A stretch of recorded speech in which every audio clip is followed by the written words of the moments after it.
I'm here. Okay, he's there with his mouth full. All right, we are on to our retreat, and I'm going to suggest that we rename our retreats moving forward to work sessions because retreat implies that we're somewhere fun and off-site location, which neither is the case. So I think we ought to just call them work sessions because that's what we do. All right, we've got a list of A through K and on our list, and we've got a couple of people from Morgan Ranch joining us for the downtown Superior item. I would suggest we take that first, then go to the PROS master plan update, and then move the fire district to the last for Mark to sign off before that. Any other suggested discussion order? I'm also happy stepping away if because we never get through all of these things when we have our retreats. So to the extent that the board wants to talk about the fire district issue, I'm happy to just leave the meeting, and then if somebody could text me and I'll rejoin the meeting. So it's totally up to you guys. I just, until the fire district no longer is the town's fire district, and once the town is under Mountain View, then I won't have a conflict anymore from my law firm. But until that happens, I'm going to recuse. Okay.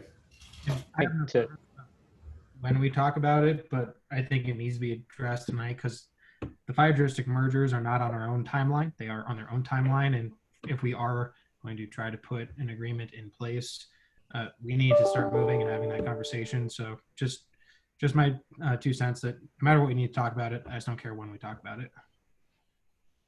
Yeah, the only other thing I want to add, I have a really horrible migraine and I made it through the regular meeting. I don't know how long I will make it through this meeting because it's almost impossible to look at a computer screen. So if you see me disappear, that's what happened. Okay. Hope you feel better. And any further? Just on logistics, I will be ending no later than, I know we're scheduled to end at 9. I told my family I'm going to end at 9 no matter what, so I'll be done at 9. I think the only thing I'd like to bring up a little bit, to the top is the committees. This wasn't just about a 1500 committee, but it's about the future of PROSTAC and OSAC, both of which they're down to 2 members apiece. And if we want to talk potential merger or integration, we got to do it now and not kick it down another quarter. I would add to the list, and we all have different priorities today, but topic D, discussion on whether to cancel Chili Fest for 2020, as well as July meetings virtual in person. To me, kind of all of that is one topic around how do we operate going forward, and I think that's extremely important for us to address tonight. Okay, let's dive in and try to get through as much as we can then. Shall we start with the downtown Superior Morgan Ranch update? That's fine. All right, welcome, Bill. Hey, thank you. Can you hear me okay? It's fine. All right. Well, good evening, Mayor and trustees. Great to see everyone's healthy and here and surviving. We're actually personally on COVID quarantine. My son tested positive last week, so we're riding it out. But everyone here has gotten through it and is feeling better, so we're on the mend. But hang in there. Thank you, appreciate it. It's a I think it's good to stay safe. So keep staying safe if you haven't had it yet. So we're here tonight to talk about Morgan Ranch DTS, which was as you know approved in December. As we talked about in the last update, the project has experienced an ongoing delay as a result of the capital markets reaction to the COVID-19 pandemic. But despite the uncertain condition of the market, our team here, myself and Ranch Capital, Larry, and Ronnie and Ryan on the Morgan side, we're all still very excited and we're driven towards starting construction as soon as we can. And so the good news is, we see a lot of demand in the market. We still think it's a great location, and despite everything going on with COVID, we want to get to work building this thing. So tonight we're really here to just have an open dialogue about some options that could get the project started sooner than later. in general, I don't know if you have do you have the deck that we sent out for you Yeah. earlier? Yeah, Bill, that was included in their packet. Okay, perfect. So I'm going to just reference that as we go through here, if you have it up, but no big deal if you don't. And I would just, Bill, we got a lot to go through, so Yeah. maybe just kind of a reminder to kind of keep it high level with the assumption that they've all reviewed it. Sure. Thanks. I'll try to keep our whole piece to under 10 minutes. Okay, sounds good. So as you know, we've been working on this piece of the project for over 2 years. You guys heard a bunch of presentations from Holland and Carmel and Morgan back in May of 2018. Since then, we worked through all the developer selection, concept design, schematic design, and ultimately got to that approval in December. And then we hired JLL, which is a capital advisor in the real estate market, to go help us find the construction equity and debt to actually build it. They put their book together in December, went out to the markets in January, and ran a process. And then everything kind of came to a screeching halt in mid-March when everyone got shut down for COVID. So, I think you all understand this, but on any project this size, the developer, Morgan Ranch in this case, is going to fund a piece of the project, but then we go out, a majority of the money for the project comes from joint venture equity and then from construction debt. And that's what JLL helps us do. So we brought on JLL in December.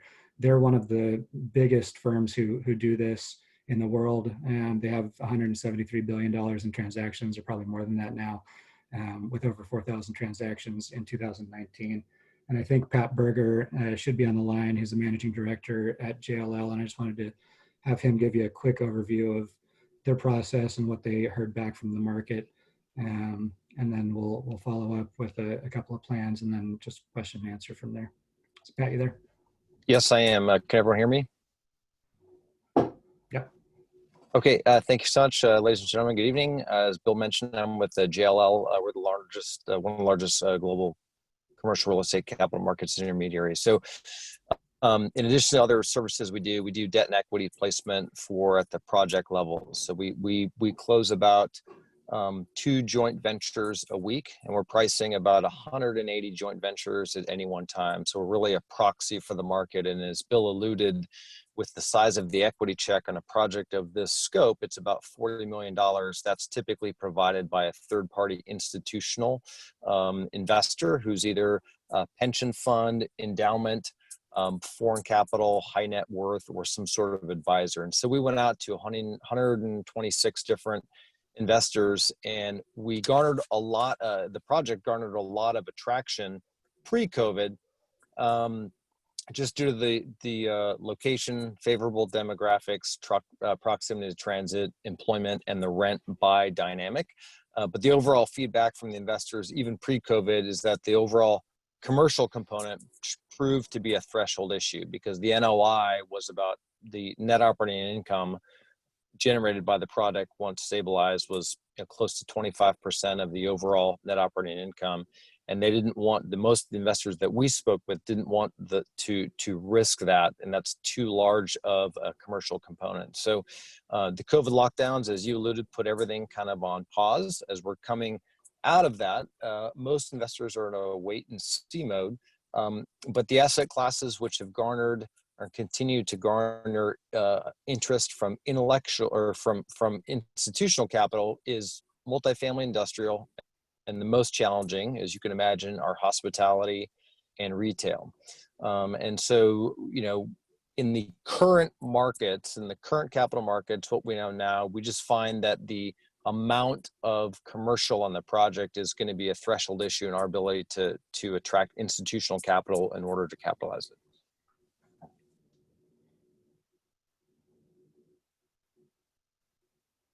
Bill, do you want to add or right? Yeah, I'm here. Can you hear me? Yeah.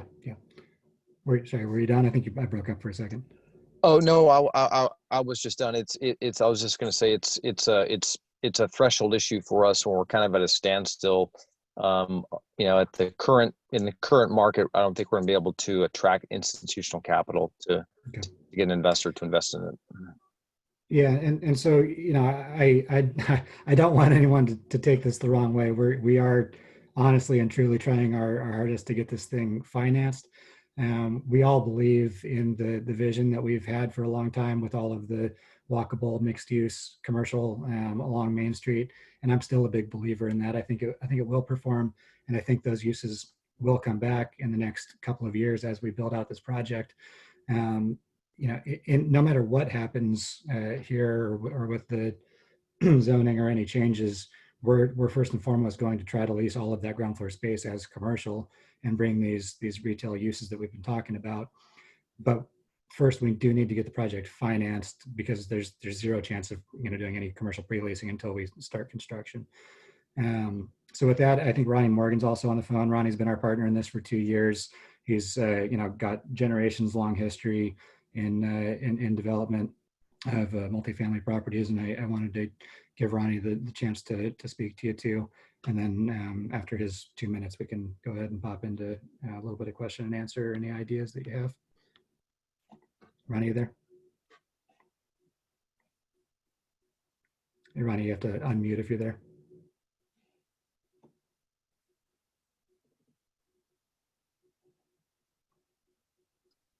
Can you hear me now? There you go. Yep. Yes. Hello, everyone. Couple of things. First, I tuned in right when the mayor said that he's changing it from a retreat to a work session. So I was actually hoping to have fun and not have to work tonight, but I guess I'm going to have to work. You guys changed that. The other thing with COVID, both my wife and I had COVID in early March and survived it. So if anybody has any questions about what it was like to go through it, happy to be a resource for you. But I can tell you now we're actually happy we had it and have the antibodies going forward, which is good. So back to our project, my company, we've been building in Denver since 1991. Our first project was in Greenwood Village. One of our most recent ones, and the one closest to you guys, is a project we built in Boulder, 3100 Pearl, that had minimal retail, I think 2 or 3 spots, maybe 8 to 10,000 feet. It went really well. It's a very successful project. And we've been very excited working with Bill and Larry and Ranch to develop Superior and just do an outstanding project for the town of Superior.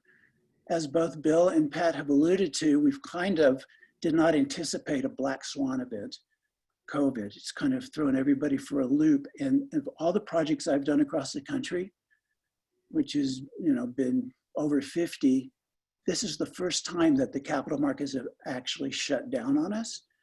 And talking to Pat and everybody else in the industry, it's the commercial and retail that is kind of the tail wagging our dog here.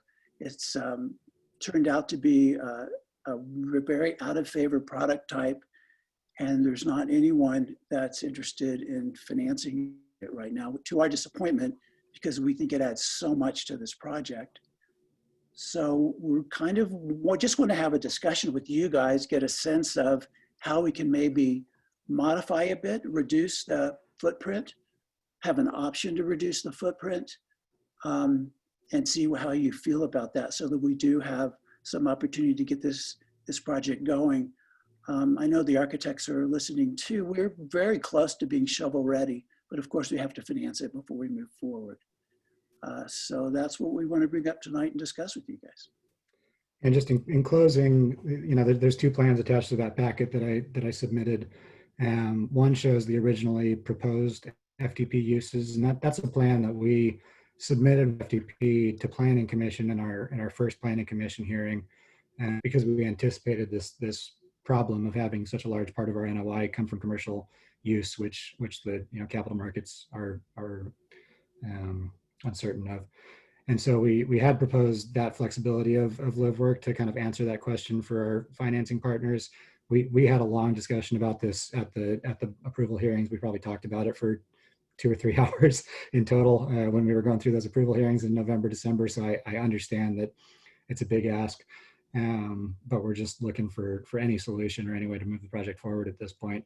The final slide is just the approved FDP uses, so you can compare. Our original proposal had 14,500 square feet of mixed use commercial plus the 21,000 square feet of standalone for a total of 35,000 square feet of kind of commercial restricted space. And then what actually got approved had a total of 51 So it basically doubled the amount of commercial restriction in those mixed use buildings along Main Street. And that's what all these investors are having kind of an allergic reaction to. So with that, I think we're open to flexibility or any kind of timing conditions or just ideas that you have, any way that we can talk to the capital markets and provide them some kind of downside protection so that they know this project won't go into foreclosure if commercial doesn't come back. Which again, I don't personally believe is the case, but these people have to be conservative. So with that, I think unless Ronnie or Pat, you have anything else, I'll turn it over to questions or any kind of feedback you have for us. And I very much appreciate the time to work through this with us. Like I said, we're excited to get to work. So. Okay, Bill. So, oh, go ahead. Sorry, Ken. I was going to say, Bill, Ronnie, and Patrick, thanks for the information. My first question, and then we'll go to Laura, is there a way to kind of compartmentalize the project and do pieces of, instead of kind of carving up what we've done and what we worked hard to get approved? Is there a way to build segments of this that might be easier than other segments, and instead of the whole thing at once? If getting the whole thing financed at once is a challenge, is there a way to get the apartment building, for instance, get that financed and going, or other pieces? Yeah, we've looked at a few options to try to do that. One way to potentially do that is to actually carve out the retail as a separate condo, which we're planning on doing anyway, and trying to finance that separately. Because they're built as mixed use buildings with retail on the ground floor and residential above, it's really difficult to line up two different funding sources for the same construction project and then have all of that somehow encumbered by a single construction loan. And so we really need to find a way to finance the whole thing at one time. We also talked about potentially just building the north half of the project as a first phase north of Main Street. The problem with that is that the land is very expensive, and the amenities in the project, that pool deck and all the great amenities that we have planned, are also expensive, and they're scaled to a 382 unit project. And so when you take off those south buildings, you phase about 110 units that then make those very expensive amenities too expensive when they're allocated over the remaining 200 units in that part of the project. So it remains difficult to finance, on a partial basis like that. It's actually a great question. It's the first thing I had Bill look at when we started realizing the difficulties we were having, is not building those 3 buildings on Main Street. And then once we looked at the economics, it proved to be kind of a tough call.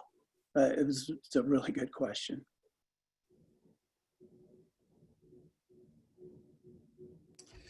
So thanks, Bill and Mr. Morgan and Patrick for being here. I'm sorry, Laura had. Oh, sorry. Go with Laura next. Sorry about that. Go ahead, Yeah. Laura. No worries. So I think they'll definitely appreciate the situation that you're in right now. I think my question, and maybe Mark's is better suited to go first, but I would really like to hear kind of what you had in mind as far as a proposal. What are you looking for versus just saying, how flexible can you be? Well, so I'll give you the spectrum from an investor standpoint. All the institutional investors we're talking to would love it to just be a pure play residential project with no commercial requirement. I think that's not a good idea from a planning standpoint, and B, unrealistic from an ask. And so I think our ask, and again, there's flexibility to either side, but our ask would just be for, I guess, an FDP amendment to revert to our originally proposed live work option, where we'd have more flexibility on some of that commercial ground floor space in a downside scenario to turn more of it into live work. Got it. Okay. Sorry, I did not pick up on that from the packet, so that No makes problem. sense. Thanks. Mark, go ahead. So, Bill, I think we've been really flexible with you guys throughout this process. We've worked with you all along the way on lots of different changes to the original plans in terms of, what was sold to the community. But what was sold to the community was a vibrant commercial core, a vibrant downtown that people are going to be excited to go to, and it's going to invigorate the entire project. And just like we had a rezoning request today, and the concern was raised about once you do it, you can't go back on it. It's going to be permanent. I'm not interested in changing Main Street as approved. That's the only reason I think that the town center was approved, was because of a vibrant Main Street. And I think if we give a little, we're never going to get the commercial. It's not going to happen. So I understand COVID-19 is making things challenging on the capital markets perspective. It's making things challenging for a lot of industries, for a lot of people who are out of work right now. But I don't think that we should just kind of immediately react in fear. If Morgan Ranch can't build what was originally approved, I am fine waiting for the next opportunity to actually get things right, so we have the vibrant downtown that we were promised. I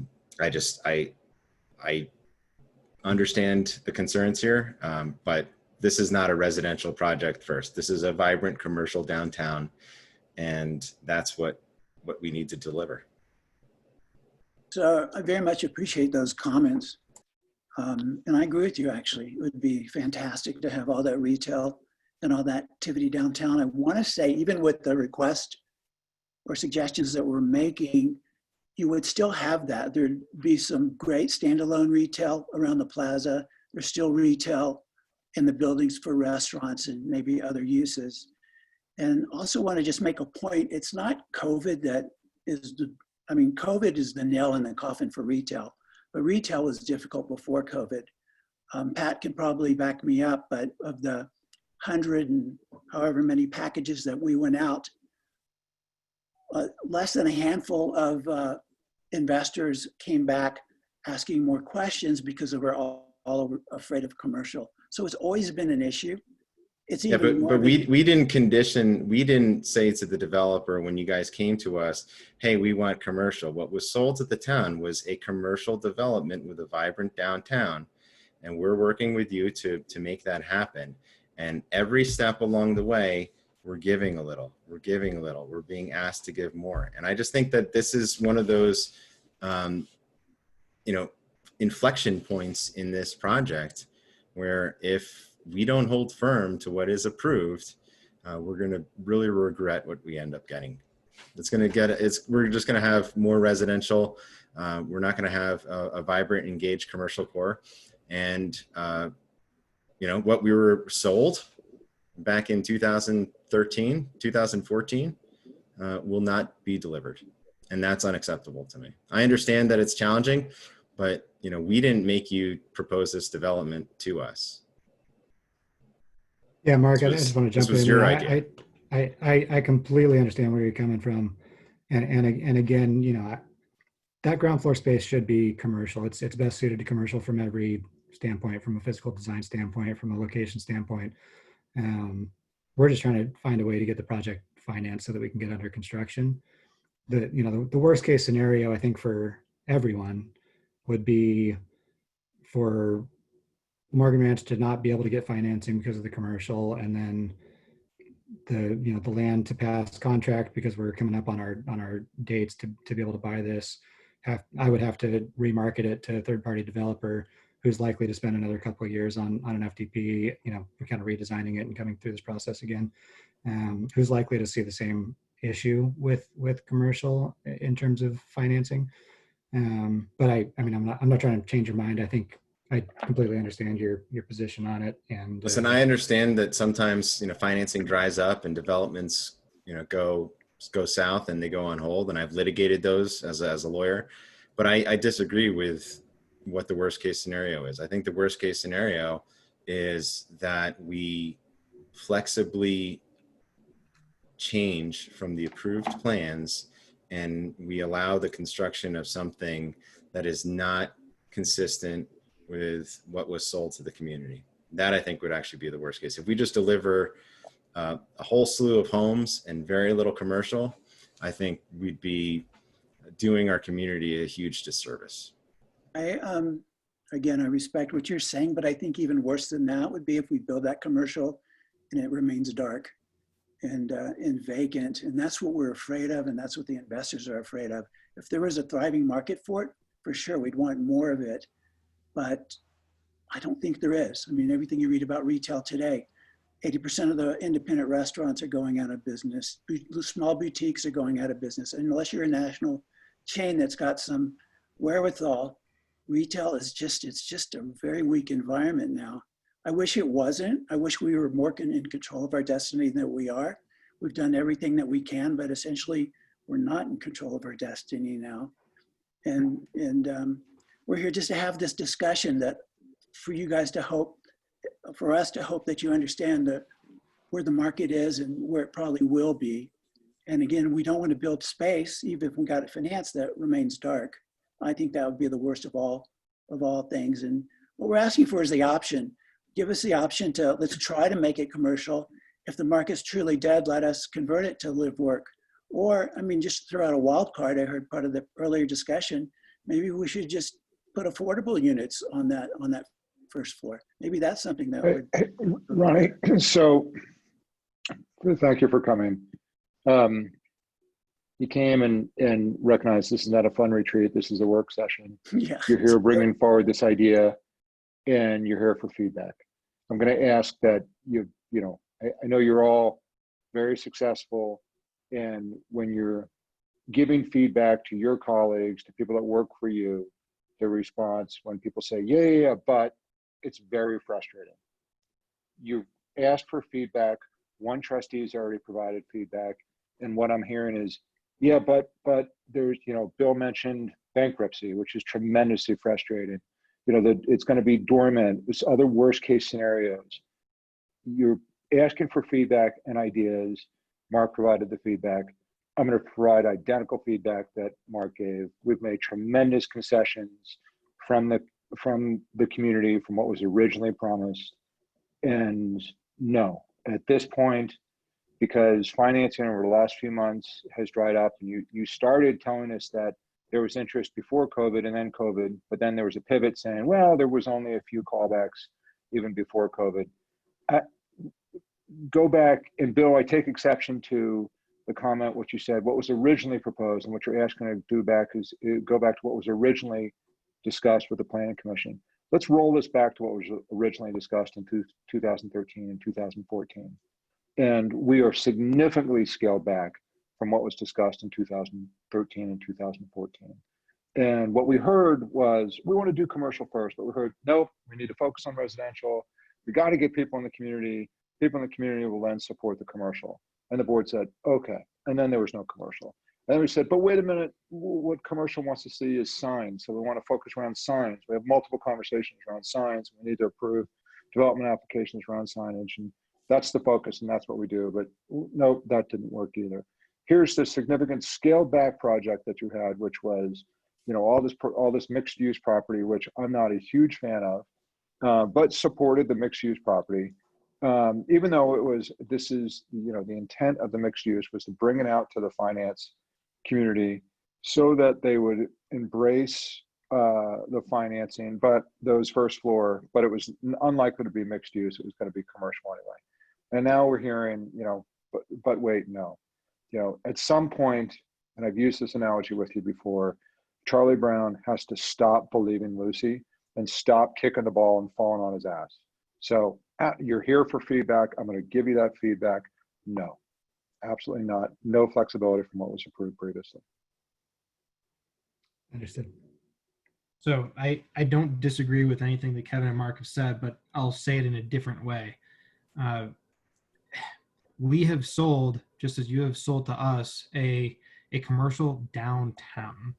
For this to convert into residential, for us to start removing those pieces, just as you're running into financing issues and that you're saying this is a deal breaker, what you're asking us is a deal breaker with our residents. This isn't something we can sell to our residents. This isn't something that we've promised our residents. You're asking us to go back on what's been promised, and whether that is us baiting and switching our residents, whether it's you baiting and switching us, or whether nobody had any realistic idea of how this could actually work from the beginning, and now we find ourselves in this mess. It doesn't even matter. We're still in this mess, and what you're asking us to do is a non-starter for our residents. So I hear you, but you're asking us to give completely. I'm not hearing any give on your side. I'm not hearing you come to us with solutions on what we can sell to our residents to make this a project that they can digest, that they can take. I mean, I'm not hearing anything that could give us any way to even consider what you're asking.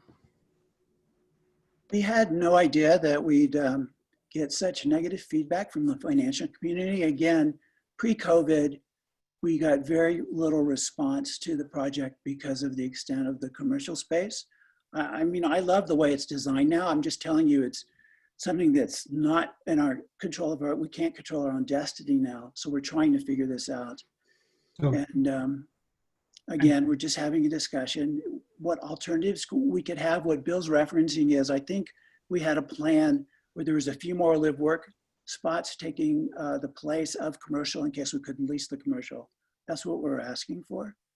And I will again throw in, just having listened to some of the discussion earlier, we can also provide, instead of that space, we can put in 50 affordable units if that makes the city happy. I think I think if you carved out some affordable units from what you've already proposed, I think that's a great idea. But suggesting that affordable units would swap out the promised downtown core, I mean, that's not.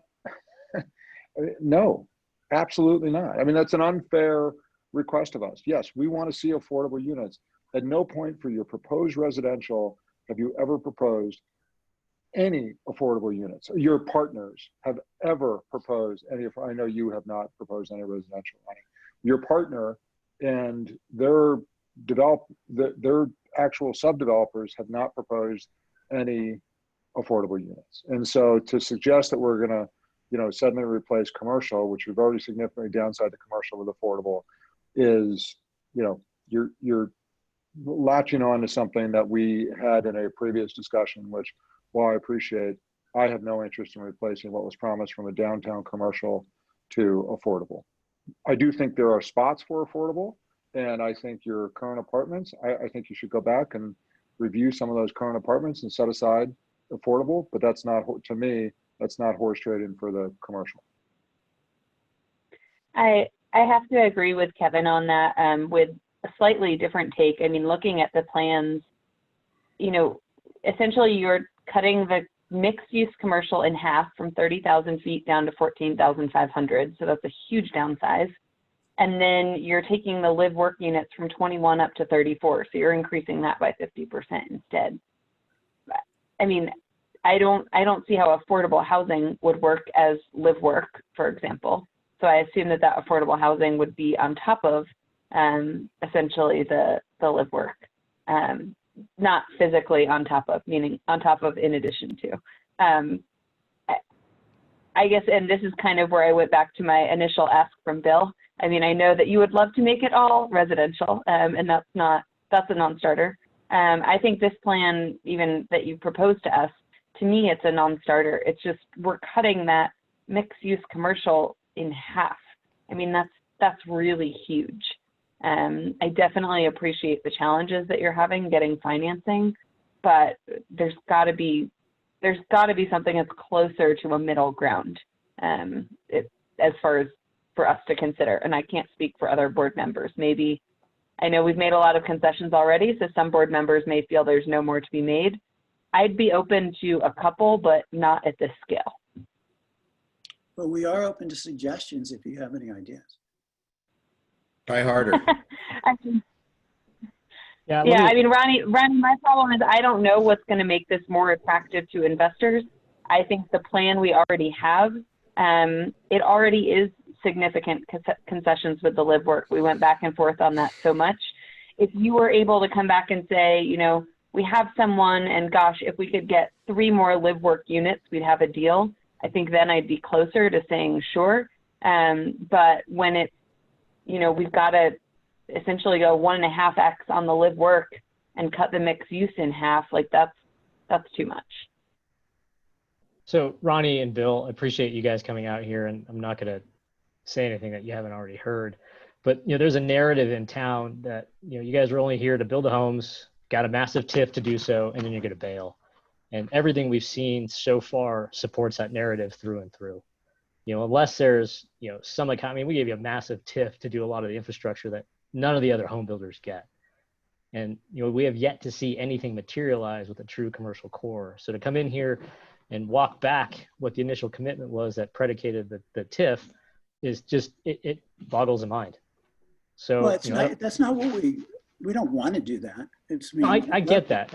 I get that. And I know the capital markets are struggling, no question. But, and I think Mark said this earlier, I'm okay if this takes longer. I want to do it right. Pat, do you have any comments to add? Sorry, Ronnie. Are you asking me? No, I'm asking Pat Berger. He's more on top of the markets than us. I thought you said Matt. Pat. But you No, can I'm sorry. Come on, Matt, help us out.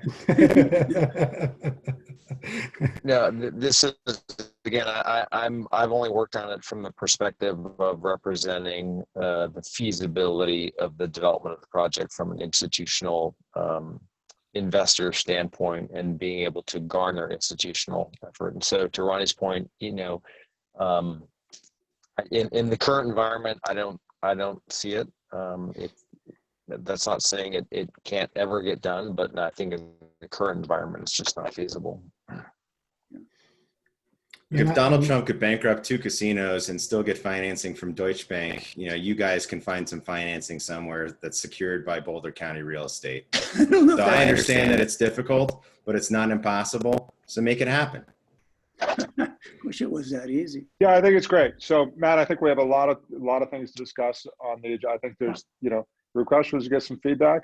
Thank you guys. Bill, most importantly, I hope your kid is better and can get on the other side of COVID, man. That's really awful. Thanks. Yeah, no, thank you. Yeah, and I appreciate everyone's feedback and position. And like I think we're just trying to find a way to get this done. So we wanted to make sure we had this discussion with you before anything else. But very much appreciate the feedback and understand your position. With that, I think Ronnie, unless you got anything else, we can probably move on to the park stuff. Or I don't know if that's a separate agenda item or the same agenda item, or we've got it under the same agenda item. So go ahead with that. Okay. Well, I'm going to say thank you, guys. Thanks for listening to us. Thank you. And I hope we can meet in person someday soon when this is all over. Likewise, I will exit as well. Thank you. Take care. Bye. So on the parks, I think we're just following up on discussion from last time. Angie Holsabus, our landscape architect, I believe is on the line here somewhere. She prepared a couple of exhibits for you, which are the color plan exhibits that I think are really helpful in illustrating just the changes that have happened to the creek and to Tesla, sort of aside from the park design, and then how the park has shifted to accommodate those moves. I'm really just here to answer any of your questions, or Matt, I don't know if you had any kind of discussion points or objectives here. But I think that one question that we left open at the last hearing was just looking at the size of the amphitheater lawn, for example. And I'm just looking at these exhibits. Your previous amphitheater lawn was 29,000 square feet on the north side of the creek. And the current plan that has moved to the south side of the creek, it's now 26,000 plus 4,600 of a lawn plus a 8,700 square foot amphitheater above that. So the actual lawn is about 3,000 square feet smaller, it looks like, but the entire usable area that faces that stage is actually somewhere around 12,000 feet bigger than it was in the prior iteration. So with that, I'm happy to answer any questions or take the discussion wherever you want to take it. Okay, I'll just put in my 2 cents. Generally, I'm okay losing an amphitheater. If we're getting it in the main area, we've got that stage area. I don't think it's as necessary to Parks 1 and 2 as other features. I'm also okay losing the concession stand. I don't think the concession stand at Community Park is ever used, so I don't think that that's pivotal. but I'm not willing to lose the water feature, splash pad, whatever it's going to be. We need to have some amazing amenity for the kids to play in. So I'm fine losing the amphitheater and the concession stand. The water feature, splash pad, that's a deal breaker for me. Well, and Bill, let me just clarify, I guess, so we can speak the same language. We're not actually proposing to lose anything from the original plan. This plan has an amphitheater in it. It also has the space for a concession stand. What we're saying right now is that we have basically $5 million of the $10 million obligation to spend on this park, and we'll spend as much of that as we can until we get to the 5.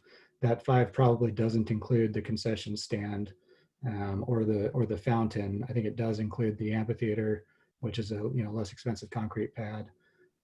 I guess if you're saying you want to move the water feature up in priority and look at other things that we can move down in priority to try to fit the water feature into the 5, I guess that's where this discussion can lead in terms of what takes the highest priority towards the budget that we have to spend. Bill, So we're not losing anything, we're just phasing things. Right. Had the bridge been built, had this project not, and there's going to be a bunch of ifs here, but if the project had moved forward quicker, if the bridge had been built years earlier, this park would have been layered in, and it would have been layered in on or around the $4.9 million with all the amenities that were previously earmarked. We spent hundreds of thousands, we as the town spent hundreds of thousands of dollars designing the park. And now we're left with great. And then it's not like we designed a dream park without thinking about the total dollar amount. We designed the park having some financial restrictions on us and thought we could do it for the 4.9 million. So I again am not surprised, disappointed with the fact that we're going to have to significantly scale down the park, or to your point, what you're saying to us, I believe, is you're going to build the park and then eventually you're going to run out of money. And once you run out of money, we're going to stop building amenities. And that to me is disappointing. I frankly would like to see you just take over the build of the park, have some type of negotiated agreement with the town where if it costs you, where I'd like to see everything at $5 million, if it costs you $4 million to build the park with all those amenities, you can take the extra $1 million and contribute it to other infrastructure. If it costs you $6.5 million to build the park with all those amenities, then that extra $1.5 million is out of your pocket. But for me, I don't feel like we've already designed this park. I'm not in a place to start scaling down the park to figure out what could be afforded because of your delays, entirely attributable to you and the market, because of these delays, are forced with increased expenses. For me, this is just not a conversation that I want to have. But I do, in terms of prioritization, if you want to come back to us and say, great, we'll do the park on a fixed price for $5 million. If I don't love the horse trading, but if we're horse trading, yes, I think the amphitheater might be overkill given the fact that there's an amphitheater less than 2 blocks away. And, we're going to have sufficient lawn space, but this is going to be an amazing park given the proximity to the creek, and the water feature is key. One thing, as you know, with young kids at home, one thing they love is playing in these water fountains. We need to have some type of water feature, water amenity.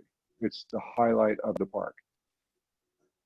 So I just want to add on to what Kevin just said, because I like his idea here. This is the kind of budget that I would literally throw back at my team, because if you look at the old build up for parks 1 and 2, there was no design fee and the contingency was 10%.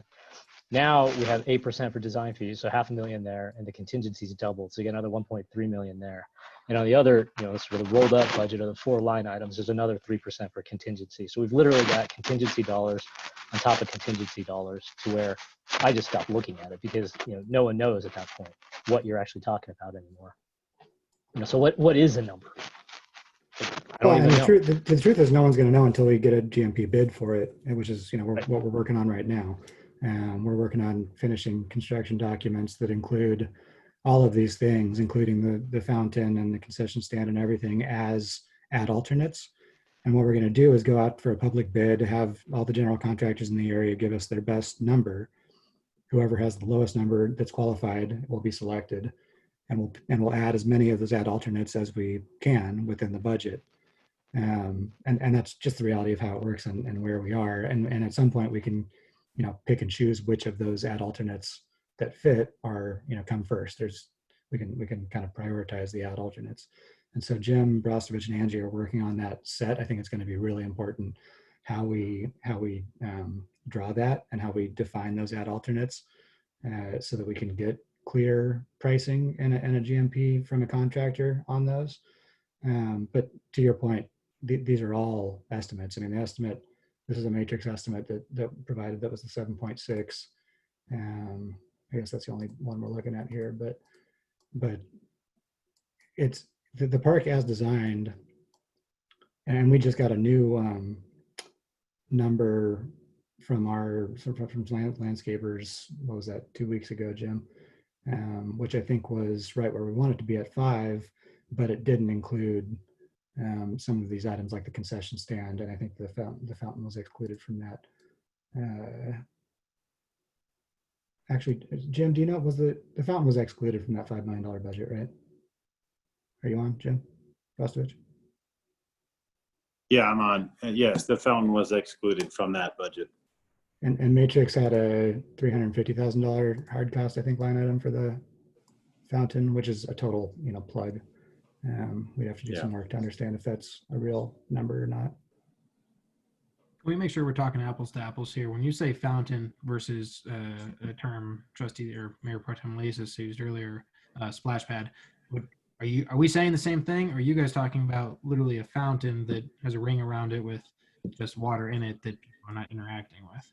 So the original plan from Matrix had a water feature called out at the southeast corner of Marshall Road Bridge, which it showed like a pool with a rock, I think, that spouted water in the top, near the top of the stairs. And then that had like a flow channel down into a terraced kind of waterfall feature down by the playground. We haven't done any, real detailed design work on that. Generally, that's not a splash pad with the jets that pop up. That's more like a fountain that you can potentially sit next to. Either way, those things require UV treatment and are very expensive. But that's what we've been looking at, is that original sketch from Matrix. All right, I appreciate the clarification. I think the importance of that is far less than if we're talking about a splash pad, something that we're not interacting with, adds far less utility and value. But just again, maybe I've had my head in the sand. As an additional attachment after the Parks 1 and 2 graphics, there's a single slide for the Downtown Superior Civic Space budget. I think this is the first time I've seen this, at least in any recent form. Are all these numbers that we as a town have agreed to, or where are all these numbers coming from? Can you help me understand that? This is illustrative, and the numbers are somewhat fungible, but this is showing, what we're currently thinking as budgets for these different line items that add up to the $10 million civic space obligation from the cost sharing agreement. So we've already spent $930,000 on the Village Green Park. We're budgeting the $5,038,000 for Parks 1 and 2. Central Park, we're budgeting 3.1, of which 20% is eligible. So that results in the $627,000 being counted towards the 10 million. And then the 3.16 for the civic space that you approved in the Morgan Ranch project with a $250,000 contingency. At the end, they're just rounded out to 10 million. Again, all of the numbers are somewhat fungible to the extent we haven't already committed them to something.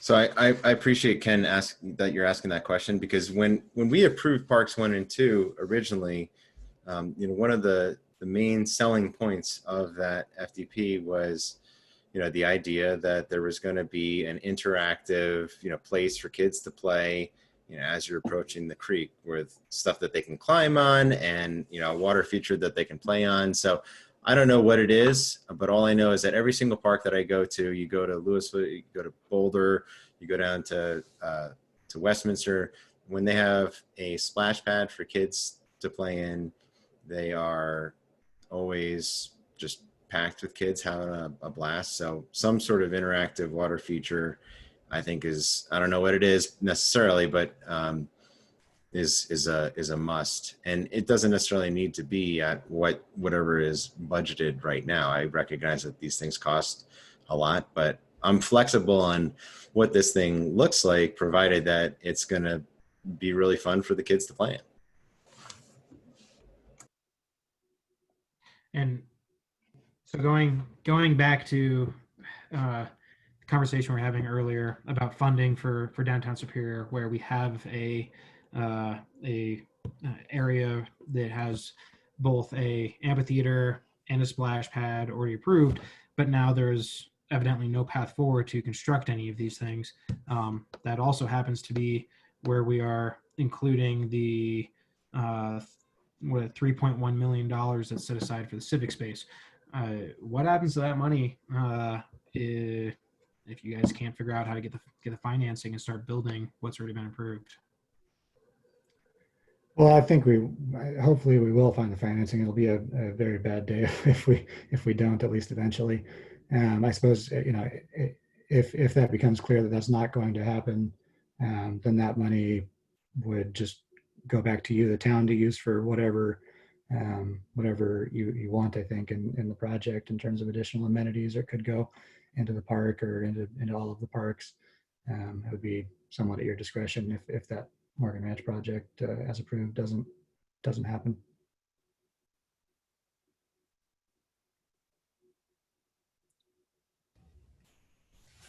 Okay, thanks, Bill. Others have anything? All right. I think that'll wrap up the park discussion. Anybody have anything else on this? Okay. Bill, thanks for coming in. Appreciate it.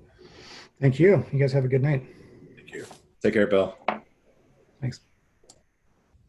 All right, next, do we want to talk about the July meetings and Chili Fest? Gonna roll that into one. I would suggest we go virtual and we cancel Chili Fest. I'll agree with that. That's Agreed. my suggestion as well. Kevin, say again. I agree. Okay, Agree also. thanks, Andy. Neil, Same. okay. Hey, we can be efficient. Yes, indeed. Okay. Well, to the public, sorry, we're having to cancel everything, but it is in the interest of safety and everyone's health, and we just it takes a significant amount of planning to figure these things out, and so we can't kind of continue going into the summer with this being unknown. So thanks to everyone for their understanding of this. Matt, any final details on those items? No, staff's already started thinking about some virtual things we can do to celebrate Chili Fest. So we'll continue to work on that and provide you an update based on our ideas and see if get any feedback from you guys on what we put together. Okay, thanks. Do a virtual Matt, chili cook-off. I like that idea, actually. That would be neat. A virtual Mine would chili win, cook-off. No, mine would win. Bacon, turkey, tequila chili, yes. Matt, one piece of feedback on the options that you've created around Chili Fest. I saw the concert and the movie nights. I would definitely be leaning more toward a concert. It seems like there are already some other movie night options in the area, even if they're not right in Superior. And just particularly given the expenditure, I'd rather we try to save our money as much as we can. Okay, thank you. But, you know, I think I completely agree with Laura. I think that actually is a real good way to kind of pump some energy back into the community. But I mean, we talked about this a month ago when the governor allowed for, you know, outdoor alcohol dining and so on. And the sticky point seemed to be the Brixmores and, you know, the other large real estate holders. I mean, this is effectively what we're asking them to do, which they still haven't done. You know, how are we going to overcome this now? Oh, well, there's other locations that we could possibly look at besides the marketplace. I mean, are you talking about the concert idea or? The Alfresco Superior, right? I mean, in the sense Oh. that, you know, the outdoor dining, Yeah. and I guess I mixed this up. I mean, with the concert, I mean, how do we even get this to work when we haven't been able to get it to work today? Yeah, that's a great question. I mean, we have to continue to, I don't know, pressure is the right word, but continue to work with those landlords, those property owners to see if we can, you know, get them to move either more quickly or can provide that flexibility so we can do these type of things. I mean, we just have to keep pushing on them. All right. Okay. All right. Anything further on that? Let's now move on to next item is Prost master plan update. Want to do that one next?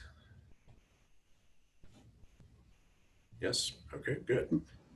Okay. Wait, I think, you know, the other part that was with, you know, that was combined with this line item was virtual versus in-person meetings for July. I heard a couple of people comment on that and just said virtual. Yeah, I said virtual and cancel Chili Fest, and everybody agreed. Oh, okay, I only heard the cancel Chili Fest part, so that's fine. I'm good. Yeah, we've only got one meeting in July. Yeah. And virtual just seems to be the way to go. Works for me. Okay. All right, Matt, Prost master plan. Yeah, the committee has started to begin their process to update the Prost master plan. So they wanted to be on the meeting tonight and just give you a brief update on the process that they plan to pursue to update the master plan. Got the consultant committee members here as well as staff. Leslie, who's gonna provide the presentation?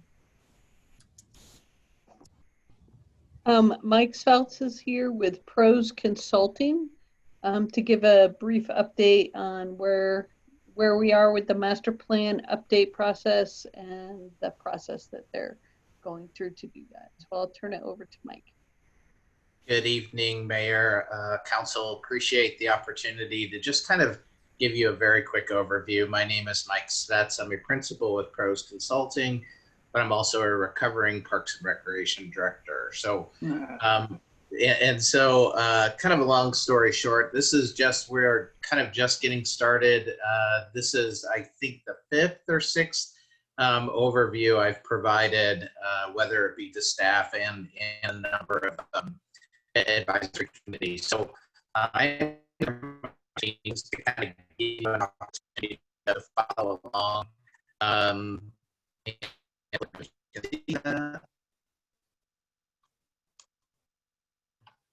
Yes. Okay. So as is not to be confused with the name of the department, though it is nice and convenient. We are a national consulting firm based out of Indianapolis. I am actually in here,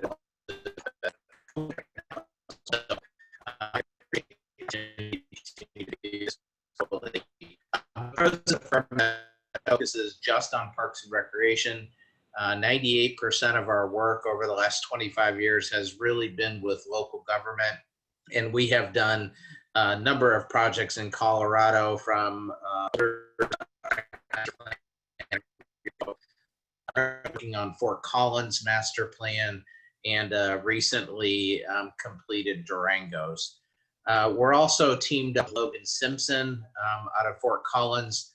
They have a very specific task as a landscape architect firm to to really take a look at your inventory and assessment of your facilities and parks, look at connectivity analysis, and also, as I'll mention, and a little bit more deeper dive to kind of prepare what we'll call 3 high-level concept plans as part of as the recommendations kind of unfold, so you can kind of get a visual of where things are going with the system.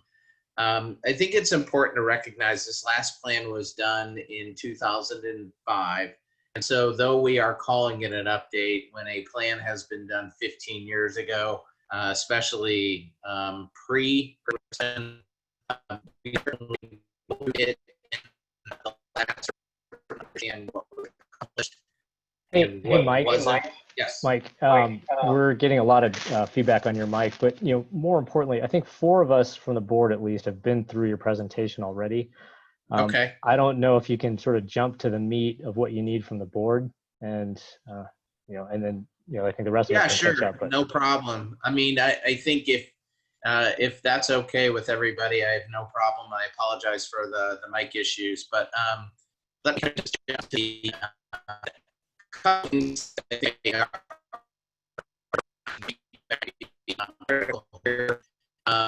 You've got a lot of bandwidth issues here where everything's just glitching out. At least it is for me on my side. Is everybody hearing that? Yep. I'm having a hard time hearing anything that you're saying. What I might suggest is if you turn off your video, that'll free up the bandwidth for the voice. Okay. Let's see what that works. Any better? Seems No like better? it. We'll see. Good. No, Okay. it does seem better, but we'll see as you keep going. Okay. So we are considering, we are going to, as I mentioned, 3 concept plans. The 3 that we've initially identified are I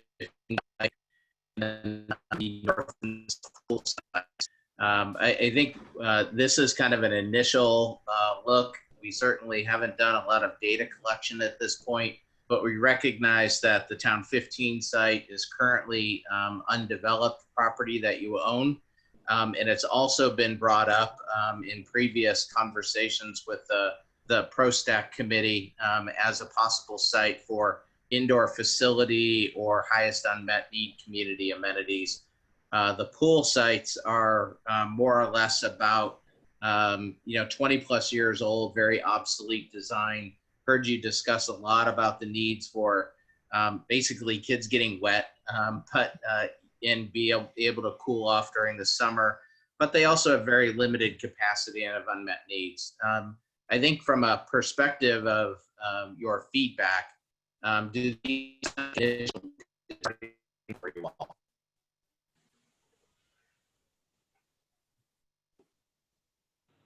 We lost you there. Yeah, we're losing you, Mike.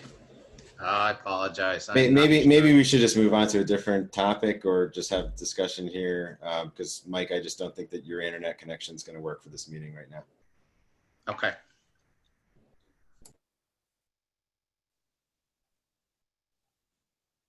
yeah, hey, Mark.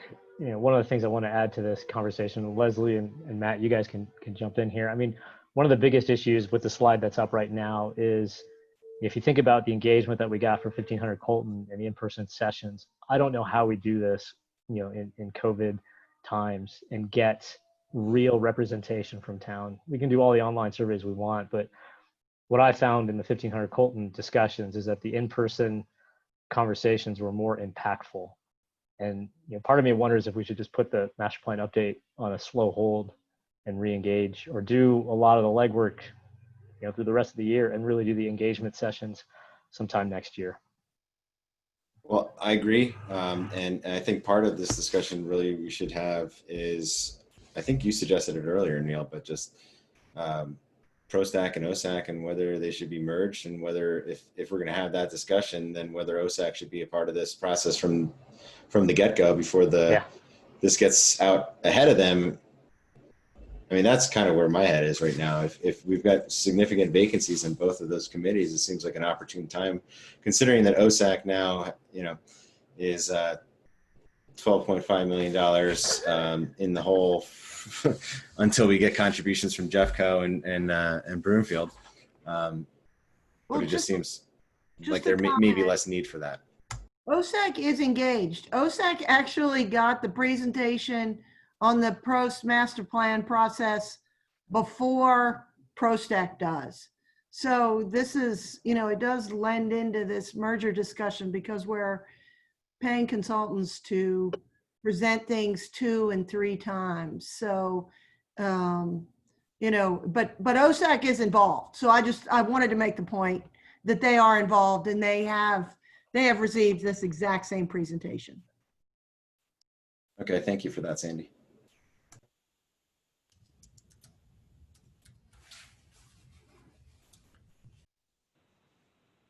So I have a slightly different opinion, Mark and Neil, than you on the public engagement. I think now would be a great time to do the public engagement. I think there are a lot of ways to do things like this virtually and make it feel like an in-person session.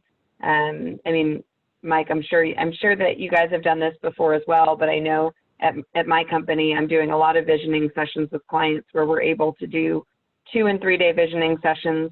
And the clients have always kind of said, there's no way this will work. There's no way this will work.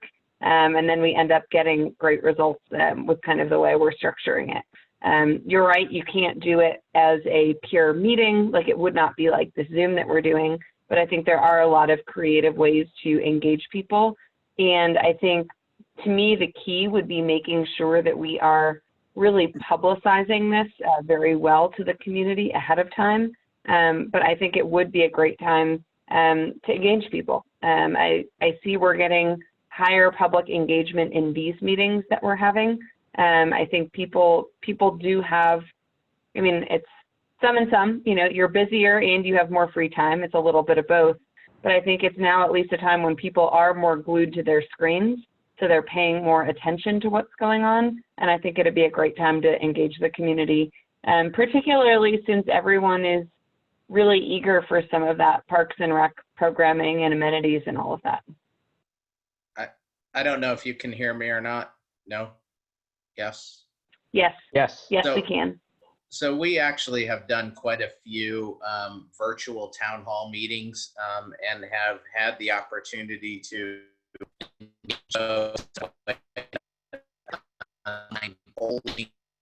folding. You lost me. We're within the alumni. Yeah. Yeah, guys, we're going to need to move on.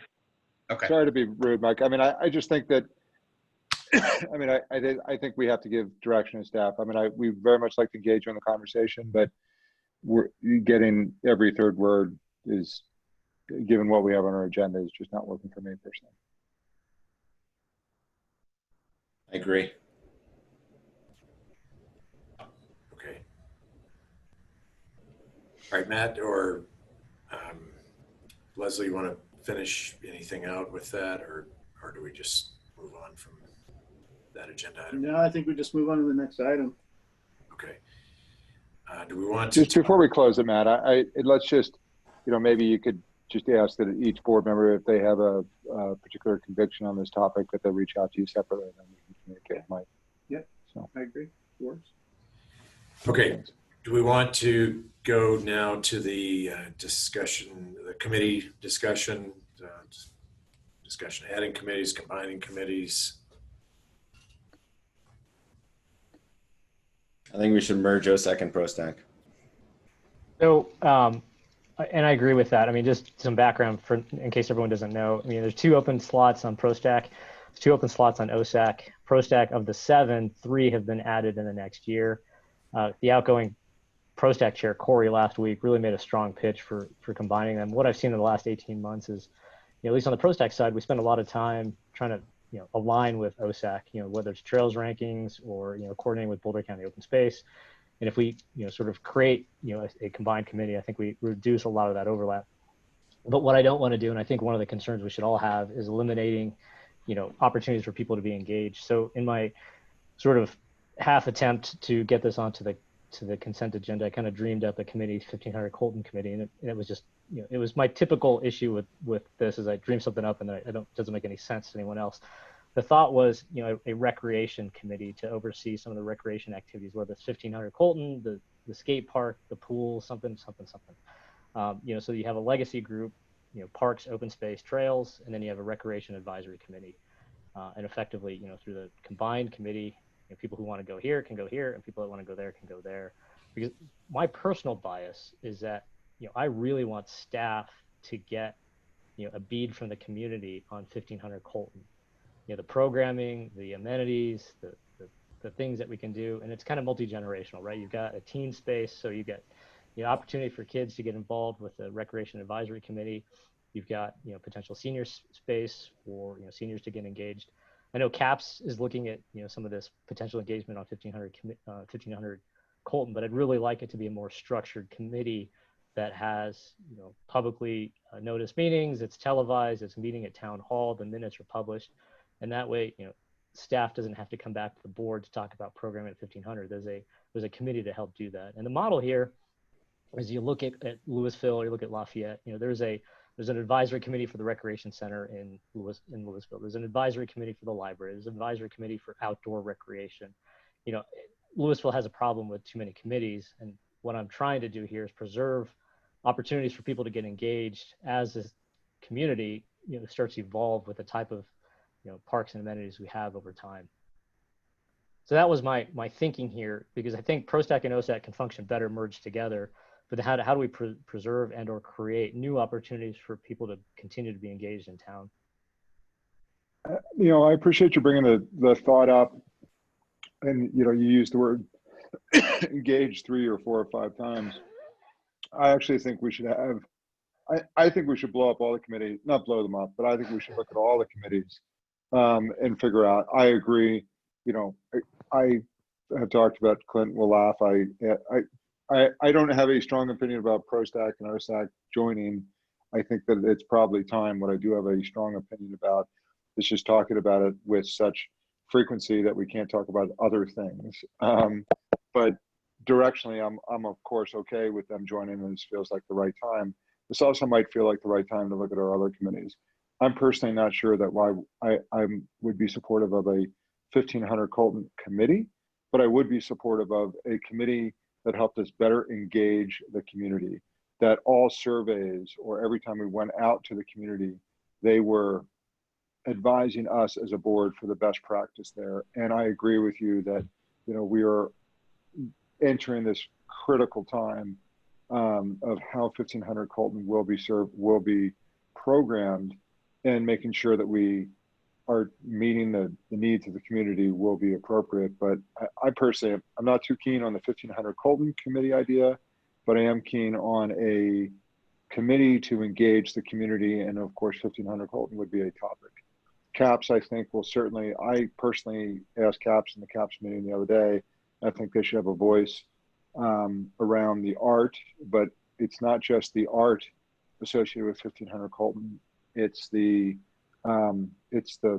feeling that we're trying to convey, everything from the paint colors and the type of chairs and tables we're going to layer in. I think that CAPS could and should have a point of view around elements of that. But then in terms of how it's programmed from an activity perspective, that's something I would look more to ProStack for. So a 1500 Colton, I wouldn't see as replacing.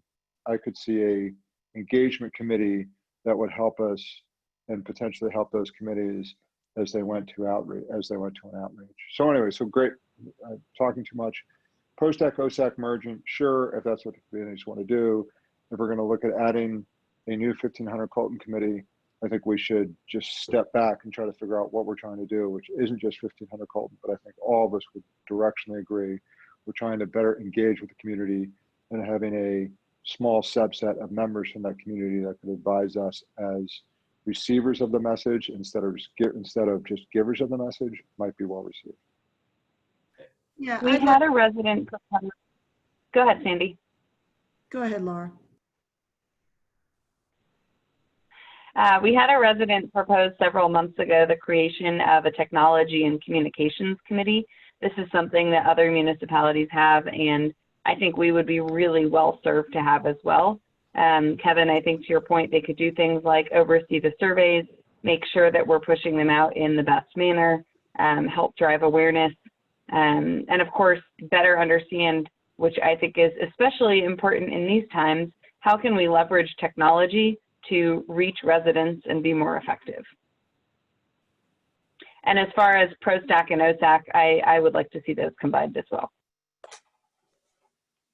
All right, Sandy, go ahead.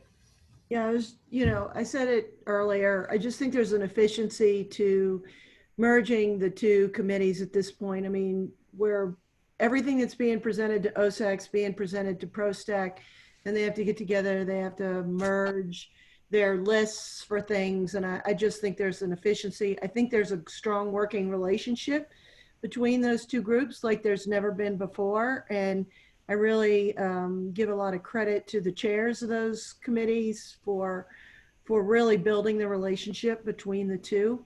But I do also believe that there is a strong need for some sort of a recreation advisory committee.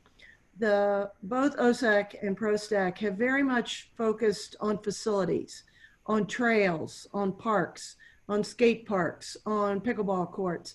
But we haven't really talked about the recreational types of activities we have the facilities, but what are the recreation things that we would, that creatively some of our residents would like to see happen? Many years ago, Frisbee clinics actually started, Ultimate Frisbee clinics started because a member of our staff knew that there were a lot of people in our town who were playing Ultimate Frisbee. And I think there are probably other activities that if we could bring our residents together to talk about recreational programming as opposed to facilities, that would be a real benefit to the town. When I was on PROSTAC, that was a topic that I brought up continually is, folks, it's not just about spending money building things. It's also about what sort of programs do we make happen in the facilities that we have. And so I really like Neil's idea of a recreation advisory committee to help come up with ideas that maybe we can or we can't do, but a lot of things happen in town because we have interested human beings who want to volunteer to make things happen. And so a great way to do that is to have a recreation advisory committee. So, I apologize, I don't have my video on to everyone, but it's because I have a hot washcloth on my head. So it doesn't look real great. So anyway, but I'm still here and I'm still listening. Thanks, Eddie. So I am in favor of the idea of merging OSAC and PROSTAC. I think there's a time to do it. Now is the time with the purchase of CenturyLink. However, I don't think it's a good protocol to make these decisions without actually getting input from the impacted committees. What I would like to hear is at each of those committees' next meeting, this be a topic, and I want them to discuss it and come back to us with their position, and that be on whatever board meeting comes after that during the presentation time. That way I hear whether they are supportive, not supportive, and any reasoning behind it.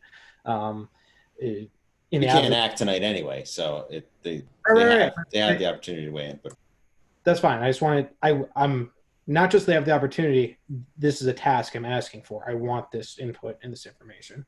Beyond that, right now, I would be hesitant to move forward with what Neil and Sandy are proposing, some type of recreation committee. In my mind, that does fall within PROSTAC, and if we are not getting the type of information we want, then that's something we should be adjusting within their work plan and that we should be asking for. My biggest concern, the reason why I don't necessarily, at least conceptually understand now or agree with now, is let's avoid the overlap that we are seeing with OSAC and PROSTAC. Recreation falls so heavily in within PROSTAC right now. I don't want us to set up a issue where we've solved a problem by merging OSAC and PROSTAC and getting rid of duplication just by adding new duplication with a brand new committee. So unless we can somehow make sure there is abundantly clear boundaries between the two, a new committee and whatever PROSTAC OSAC turns into, I'm not interested in creating that second problem again. And Mark, or I'm sorry, Ken, I completely agree with you. This was just something I kind of thought up because the merge committee, it's at 14 people. It sort of becomes unwieldy. I don't want to lose those people, you know, and I like Laura's idea. There might be other committees that we can form across town. The one that just jumped to mind was, you know, given our recreation and its level of importance, and maybe it's just that ProStack has been, you know, consumed by some other things. You know, I don't know that it's necessarily been top of the list of late, but, you know, I think, you know, maybe on a go forward basis, it will be. And I think you're absolutely right. We got to be really careful because outside of ProStack and OSAC, there isn't a lot of overlap with ACES or Historical Commission or CAPS. And I think we've done pretty well there. You know, a separate committee may actually create more conflict than we want. And, you know, maybe at 14, it can work for a while. And, you know, we can identify some other opportunities for folks to stay involved. And as long as we can solve those problems, I can get on board with it. The other piece, we talked about this at, it was either the last retreat or the retreat before that. And I thought we had, the guidance was, Matt, wasn't staff going to take this back and come back to the board at some point with recommendations for additional committees that could be added? Is that what I'm remembering? And I don't think that's occurred. Yeah, I mean, that's something that was discussed at the last retreat, and you know. Oh, I'm personally not in favor of creating committees when we have vacancies. Like, our problem right now is not like we've got a packed house and, you know, we're trying to squeeze some people in. Like, I think if we're creating more committees, we're going to have a lot more committees with a lot of vacancies. Yeah, I think some of it depends on interest level, though. I mean, someone who wants to join a technology committee might not be interested in the historical commission, and vice versa. So I've long been in favor of combining these two. I was in favor of it last time. I thought we were going to get it done, and then we didn't at the meeting. So I hope we can keep on track for that now. I'm also not in favor of creating new committees. I think we create subcommittees.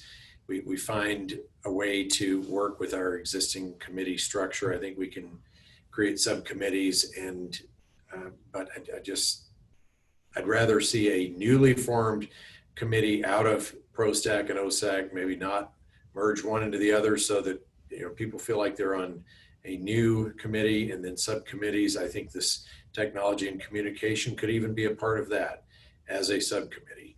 But this idea of a whole bunch of new ones, I'm concerned that there might be some initial interest, but it gets thin over time. But if you had a subcommittee that could come and go, that might be a good way to keep it going longer term.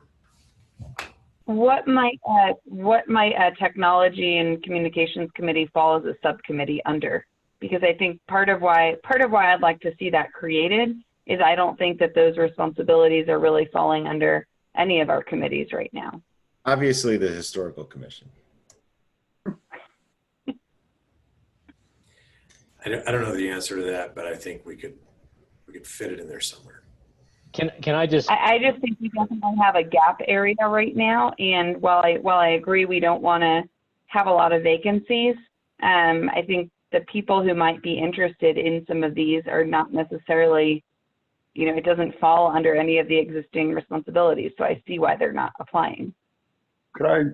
My suggestion would be, I think we run the risk of being able to pull the trigger on the OSAC ProStack decision that, to Clint's point, probably should have been made a couple of years ago if we overcomplicate it or bundle it with something else. I think this is worthy of an entire discussion, but ProStack OSAC has urgency, not necessarily because there's the conflict like there was previously, but because we didn't want to create this super committee of 14 people or have to kick anybody off. We have an opportunity right now to basically, whether or not we call it something, whether or not we merge it, or we create a new committee, to do so without discouraging volunteers. So Laura, I think you're on to something. I agree, but A, I worry it's going to hijack the rest of our meeting and I'm only available for a few more minutes. And B, I think it may somehow stall this decision that probably should have been made a couple of years ago. So the action, I believe, for Matt is, let's say, ask ProStack and OSAC, put it on their agenda, test the receptivity, have them discuss it. I think Ken was making a great point. If, assuming there's consensus willingness from them, then they work with through their liaisons and their board, their staff liaisons and the board liaison, and then we see this as an agenda topic potentially in August. For the broader committee, it's probably a longer discussion, maybe at the next quarterly retreat. That's fine by me. I don't mean to delay OSAC and PROSTAC. I just also think that our committees, we do have some areas that we haven't filled. Yeah, and I think the last thing I'll add is I'm personally not a big fan of the subcommittees, just given the transparency is a little less opaque than what we have through the existing committees. So if we want to use subcommittees, that's great. We just got to restructure them so that they're at town hall and broadcast the same way as everything else. Agreed. Okay. We've got 5 other items. We're at 9 o'clock. My agenda says we adjourn at 11, but I heard 9 o'clock. So what's the pleasure of the board or desire of the board? I saw something. I was planning to be here till 11. I thought I saw it ending at 9. Did I make that mistake? I don't know. Granicus says adjourn at 11 in agenda item 3. So yeah, because I didn't have access to Granicus. Sorry, I was looking at the town. Yeah, the town website said 9. That's where I looked. Sorry, my bad. And 9 o'clock's what's been on my calendar forever, but Granicus says 11, and I was like, oh, okay. So if I could just say, I mean, if we need to end at 9, we need to end at 9. But one of these topics on here is about, bonding against the sales and use or against the property tax. If that's something we want to do, it's probably something we should decide soon. But I think it could wait till the next board meeting too. Well, I'm fine continuing. So am I. I think we could knock out the rest of this stuff. I am. Kevin, I understand you're on vacation. I am respectful of that. If you need to sign off, you need to sign off. But we are already struggling to get our things done. And we're here. My preference would be to go to 11. Yeah, don't stop on my account. Keep on keeping on, everybody. I'll drop when I drop. Okay. Next, preferences for next item. You want to talk about that property tax credit next, Neil? Sure. This wasn't actually my ad, but it is something we talked about in the finance committee. One of the things we've talked about in the past, and I think Paul's memo does a great job here. Is what's available to us from the property tax mill levies. We can go back up 4 mills, but what came out in the finance committee is ability to bond against that. So it's not necessarily a one-time, $1 million, but we could bond against the next few years and get a larger bang for the buck, so to speak, leverage the cash, exactly what we've done for the open space purchase of CenturyLink. Now, philosophically, it makes a lot of sense. My personal bias is I am not in favor of any taxes going up this year or maybe even next year. The economy is struggling, and my personal bias is, these taxes, they hit business disproportionately harder. And this is one I'm not a big fan of right now. I do think it's a great opportunity to go and create some more revenue. And again, sort of as we talked about in the FDP earlier, if our tax base is residential, this is where it's going to have to come from if we're not growing the commercial sector at any time. But just for me personally, right now, not a huge fan. I have a question, Neil. Yeah. With respect to the ability to bond,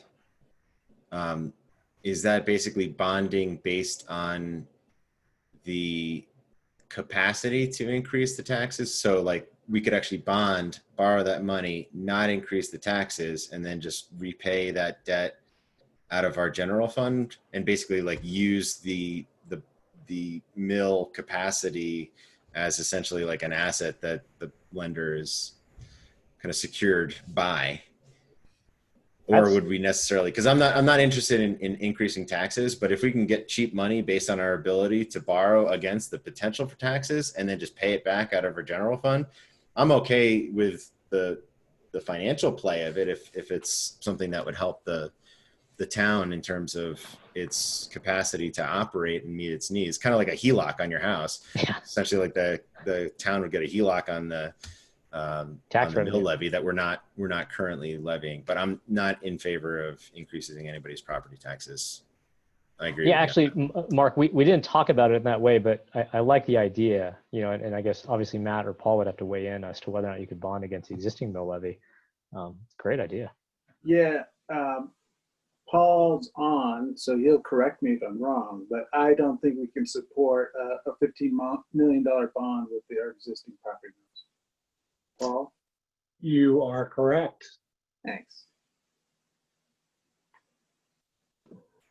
So my position on this is it's easy to get sucked into the what's going on in the near term, and that can't be discounted, and I don't mean to discount that. My concern and my position is that we need to be thinking in the long term, and yes, the bonding capacity is important, and moving that direction gives that flexibility, but we are currently foregoing $1 million a year. That we have the ability, and we've been approved to tax on, and for a average house in Superior, with $500,000 home, that's $150 a year. So it's, while $150 is $150, it's not a material amount in terms of what people normally pay for a mortgage or whatnot. But $1 million extra in our general fund, or to go to different CIP projects, that is meaningful. And we are a maturing town that has infrastructure that is maturing to its end lives. And I think this is something we need to be thinking about hard, and any revenue we are foregoing now puts us more and more into a bind if we need that revenue in the future. We're already making difficult decisions about what we can and cannot deliver annually for our residents. And there's a lot of stuff that we cut and leave on the drawing room floor that, in my mind, yes, it's an increase in taxes, but there's an expectation that we are delivering a certain level of service to our residents. And I think these additional mills have a very small impact on a person-by-person basis, but could have a very large impact on the level of service and quality of service that we could deliver to our town. So while this is, I'd want to be having this conversation no matter when it was, but it's unfortunate we're having this conversation right now in the times of COVID. But I think this is something we should be moving forward on, so we can deliver some of these things that we haven't been able to actually execute on.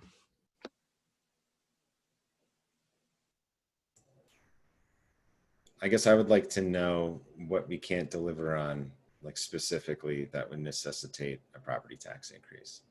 And unless I hear a compelling case as to why we're not able to meet our obligations to our residents as they expect, I'm not supportive, especially in this current economic environment, which I think would, yeah, it doesn't seem like a lot of money, but that's not necessarily true for all people. I mean, we literally talked last year, I think, across multiple meetings about the idea of entertaining a ballot measure to fund additional CIP projects that weren't getting funded. I'd have to go back and actually pull up our CIP and look at what we're not funding and what we've pushed to out years. But the projects exist. I didn't pull those ahead of time, but we've had the conversation in the past. No, I mean, I get that, but there's a difference. I mean, I think anytime, just generally, I mean, voters expect that if we're going to be increasing taxes, you're going to go to a vote. I mean, that's what Tabor protects, and that's what we would be doing with that CIP tax. Now, we have the flexibility here, but I think, you know, the spirit of Colorado voters, they don't like tax increases without having a say in the process. And I just think that we need to be really careful that we don't just, you know, willy-nilly decide that, okay, we're going to increase what you're currently paying by a couple mils because we can. And, you know, I understand, like, yeah, we've got a 5-10-year plan on CIP projects, but it was a creative idea as to like whether or not we wanted to go to the voters to see if we could front load some of those costs. That's very different from just the ordinary process of each year when we go through the budget process and say, okay, we're going to do 88th this year, and next year we're going to do McCaslin, and the year after that we'll do Rock Creek Circle, and then, oh, well, actually, why don't we do pickleball courts this year? I mean, we're always doing that and adjusting things, to meet the needs and desires of the community and the board that's, currently governing it. Well, if I can just jump in, because I just want to be careful for anybody in the public that's listening, just because it can get a little confusing. Just for the public's sake, the voters have approved the mill levy up to 12.127. So there is voter authorization for the town to assess that property mill levy each year. It's just that the board over the years has decided, based on our needs at the time, to provide this tax credit to 7.93. I understand that. Yeah. Oh, I know you do. I'm just saying for anybody that's listening, I don't want them to think that we're would be implementing a property tax that hadn't already received voter authorization. Yeah, and maybe Paul, what might be helpful is you gave some background to the finance committee related to why the tax credits started happening to begin with, or the reduction in mills started happening. Can you give that background for the benefit of the whole board? Certainly, and quickly. Essentially, this happened when Districts 2 and District 3 were dissolved from an operating perspective back in 2003, 2004. And essentially at that point in time, the districts were charging you as residents of the districts, I think 14 mills to run operations within those particular districts.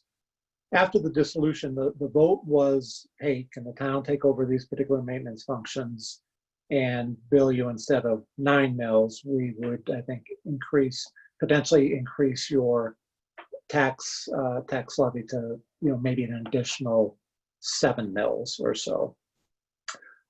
So essentially cutting your property tax in half to do, maintenance of some of those general areas around town.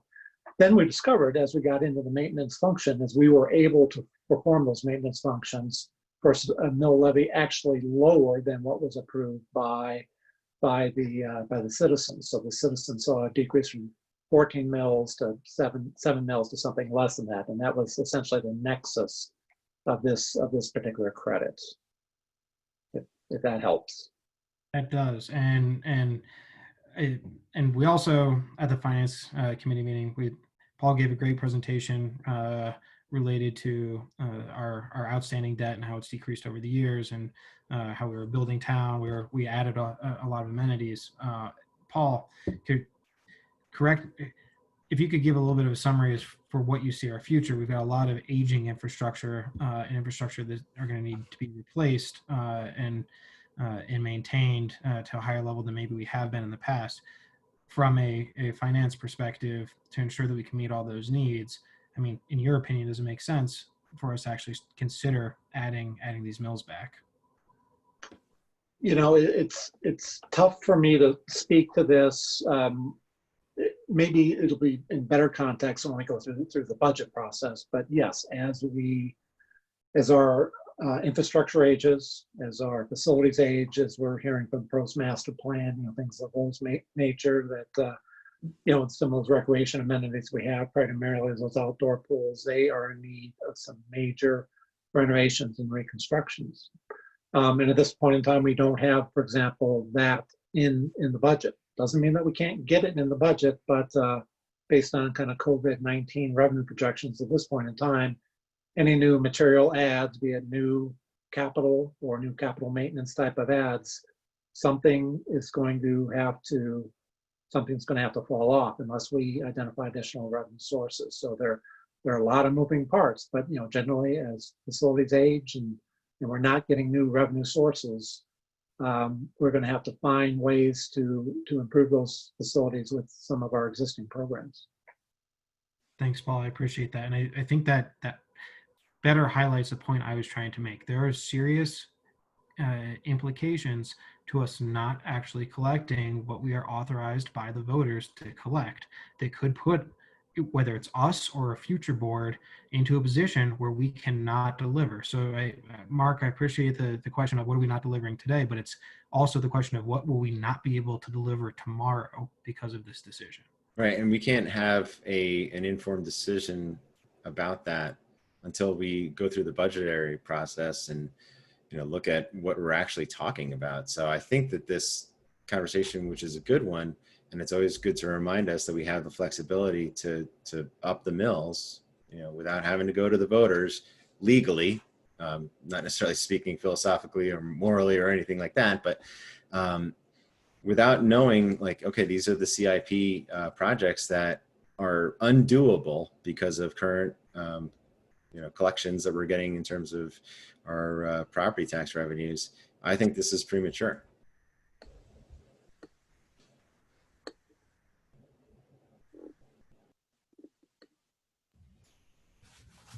Okay. Mark, I I'm not agree sure. with Mark on. I'm not sure what's. I think the objective here, I think, and I had to disconnected momentarily, what was to get a pulse check. And Mark, I think your pulse check, if I'm hearing correctly, is you feel strongly that the spirit of Colorado law is that once you can go down if you want, you can't go up from a mill levy. Well, no, that's the expectations of the residents. It's not necessarily speaking as to what the law is, but I think that generally speaking, once you go down, you got to ask permission to go back up. And I'm not sure, and I get that from a legal perspective, you weren't making a legal interpretation. You were setting the expectation of the residents. We have consistently reduced the mill levy by material amounts year over year. I think we can count on, the seven of us can count on one hand the amount of emails that we've received saying, hey, I noticed my mill levy went down. Thank you. I think I personally do think that we may have erred by reducing the mill levy without increasing the reserve for necessary capital improvement projects. And I'm willing to, so if your pulse check is you're not willing to go up without a vote to the community, my pulse check is I am willing to have a discussion to go up without a formal vote of the community if we knew some specifics around those CIP projects. And I think we're 90% of the way there, knowing what the specifics of the CIP projects are, because we have not properly budgeted for the pool renovations, which are now 30 years old. Yeah, but I haven't seen in our budget documents, right? We haven't gone through that process yet. We're about to go through that in the next, 3 months, right? I want to look in those documents and see where the pool renovations are to understand that, this is something that is so far out into the future because we can't afford it now to actually have an informed discussion as to whether or not this actually makes sense. I understand in the abstract, yeah, we could do it, but show me. And I'm not saying that if I see something that looks like, okay, we need to do, Rock Creek Park when we can't do it for 20 years.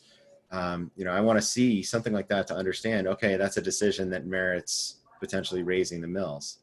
But unless I see that kind of hard case to be made, I'm philosophically opposed. But there's a qualifier to your opposition that you'd have to be convinced. So you're not opposed unequivocally without necessarily going to the voters. You would just need to first be convinced. Is that fair? Yeah. Okay. And I want to. I'd also like to be convinced, but I have the sense that this wouldn't be a topic if Paul wasn't, again, 90% certain that we're facing, I'm not saying, budgetary chaos, but not being able to budget for the appropriate CIP improvements, particularly Rock Creek Parkway and the pool and probably a couple other major elements. So I'm pretty convinced that we could be convinced in short order, personally. Yeah, I want to clarify because I started off by saying I'm not interested in doing that. And the key thing is I'm not interested in doing it this year. But the fact that we have these 4 mills available to us, and I think, Kevin, you said it right, maybe we dropped it too soon without really thinking about the 10 and 20 year plan. because I think I've taken a peek at it, and it is somewhat disconcerting. Just asset retirement obligations that we have and that we've sort of looked past because we got to fix other things first. So I think it's just, for me, 2020 is the wrong year. 2021, I'm all for it. I think the big thing that's changed is we've added a lot to our plate this year and last year that were not in long-term plans, specifically 1,500 Coltons. I mean, that has changed the dynamics of the CIP. So I think we do need to look at this. I'm more inclined with 2021, just for the reasons Neil stated, but I think it's just a reality that we're going to have to face.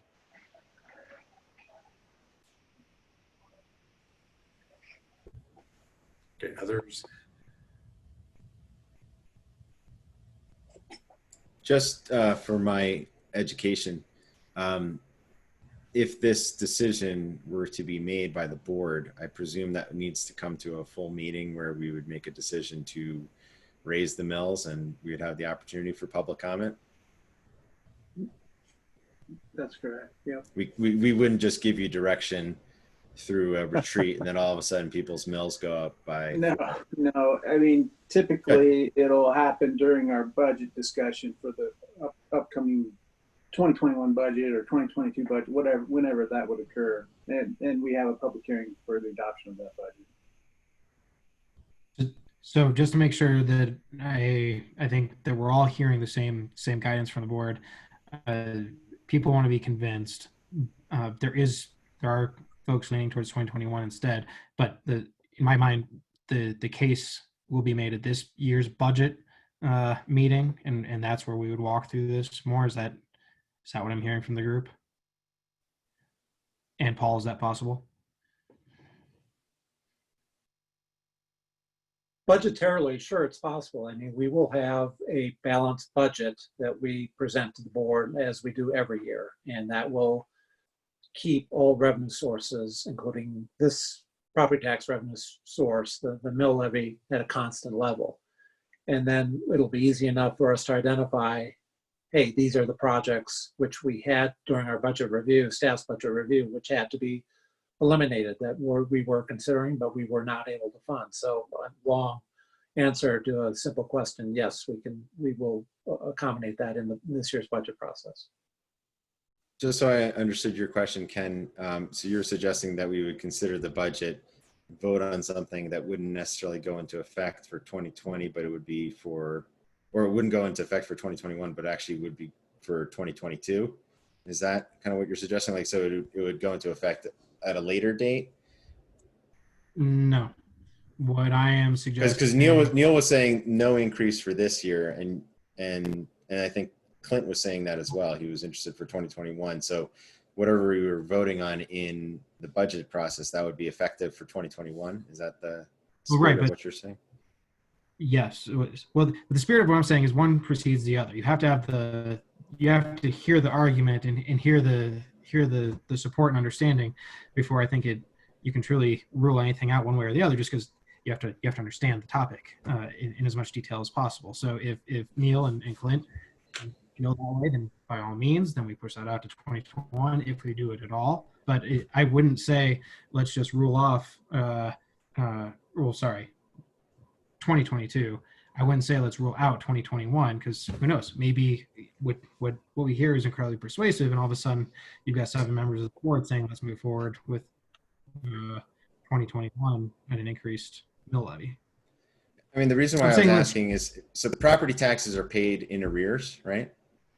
So is there any kind of significance from the town's perspective as to like which year we're actually collecting from? So like if we voted on something in October, we're collecting money paid by taxpayers and owed for which year at the next opportunity? Would it be property taxes from 2020 that are paid in 2021?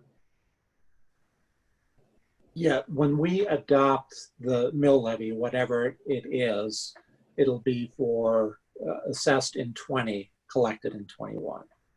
So if Neil was suggesting he didn't want to see taxes increase in 2020, and Clint said that as well. If they're collected in 2021, but they're actually paying 2020 taxes, then to actually be consistent with, I think, what Neil was suggesting, you would be collecting 2021 taxes in 2022. Do you see what I'm getting at? Yeah, I do. And I don't know if Neil, you were thinking about anything. I do, right? I mean, from the perspective of, if you think about, your tax bill is going to be due, let's call it April, the next April.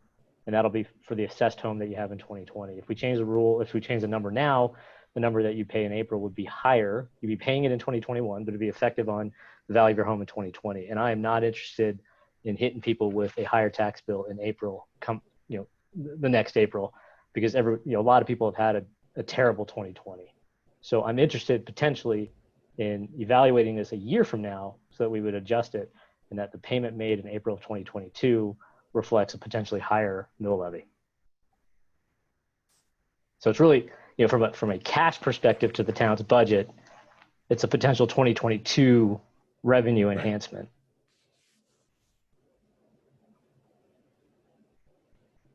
Okay, that makes sense to me. Wait. It all made sense until that last statement.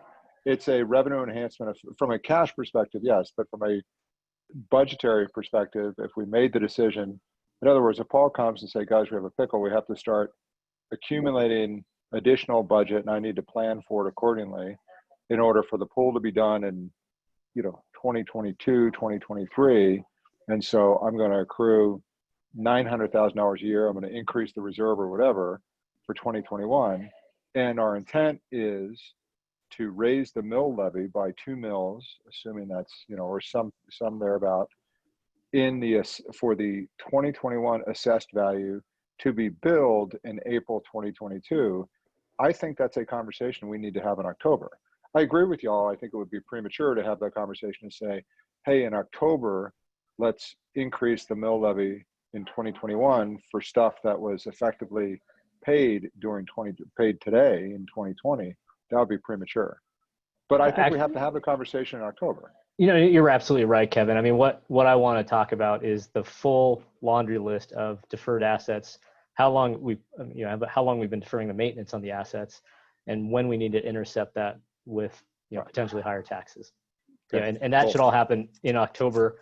And in October, we could decide, maybe 2023, 2024, maybe it's sooner. I can be convinced that it needs to be sooner, no question. I don't want to say I'm 99% against it, but I am. However, I can be convinced if we're looking at a budgetary black hole because of other things that changed. Helpful. But we are alone. That discussion could also occur in 2021. We could have a meeting where we could decide to raise the mills in 2021 for that same period that we were just talking about. Yeah. Correct. But it would be. There is no reason that we necessarily need to make this decision in connection with passing the budget for this. Outside of the fact, for budgetary purposes, if Paul starts planning accordingly for 2021, 2022, 2023, with an assumption that the mills are going up in 2022 for 2021, and all of a sudden we don't pass that. So I think whatever his expectation, I think we need to set the expectation for Paul and Matt appropriately in October, whatever this board's intent is. Give them a chance to convince us, and then we will align the calendar accordingly. It doesn't mean we can't change our mind, but I think we should align around intent. But theoretically, we could make that decision in 2021, Mark. Just we have an election coming up, and we don't know what the board's going to look like going forward, right? So this is a big decision, and frankly, I think it should be made by the board after the election. I couldn't disagree anymore. To reflect the kind of willingness of that board to increase mill levies. This board voted on building a road without any money that won't be built for 3 or 4 years. We can't selectively apply that logic. Sorry. I'm not going to have my ability to legislate be restricted because it might impact some future board. No, we all do our job that is in front of us the day it is in front of us. Paul is going to come to us with again, I'm going to say, Paul, I'm not putting words in your mouth, but with some certainty that there are things that need to be budgeted accordingly, and the board should make an appropriate decision. It doesn't mean that the next board can't undo that decision, and that's life. But that decision should be made in October, and I don't want to see kicking the can because it's an election year. This current board should have the ability to make that decision, in my view. I agree with that. Okay, other thoughts, discussion? Yeah, I would agree with what Kevin said. The next board can kick it down the road, but I'm not going to get in the business now of saying, oh, well, we can't make a decision on this because we've got a new board coming in. I plan on working right up till the day that I'm not on the board anymore, whether it's 4 months or 4 years. And so, I'm not willing to necessarily say that I'm ready to put the mills back, but I really want to have the discussion because I think we have got to think about our capital assets and what's going to happen with them. Okay, thanks, Sandy. Anyone have anything further? Yeah, I mean, I think at a general level, I agree. I don't want to push things off unnecessarily. That said, in this case, I really do want more detail on exactly what we would do with that money. Okay. All right. The next item we've got 20 is plenty. We got Rocky Mountain Fire Agreement, trees, and bag fees. Probably got time to knock out everything. So 20 is plenty.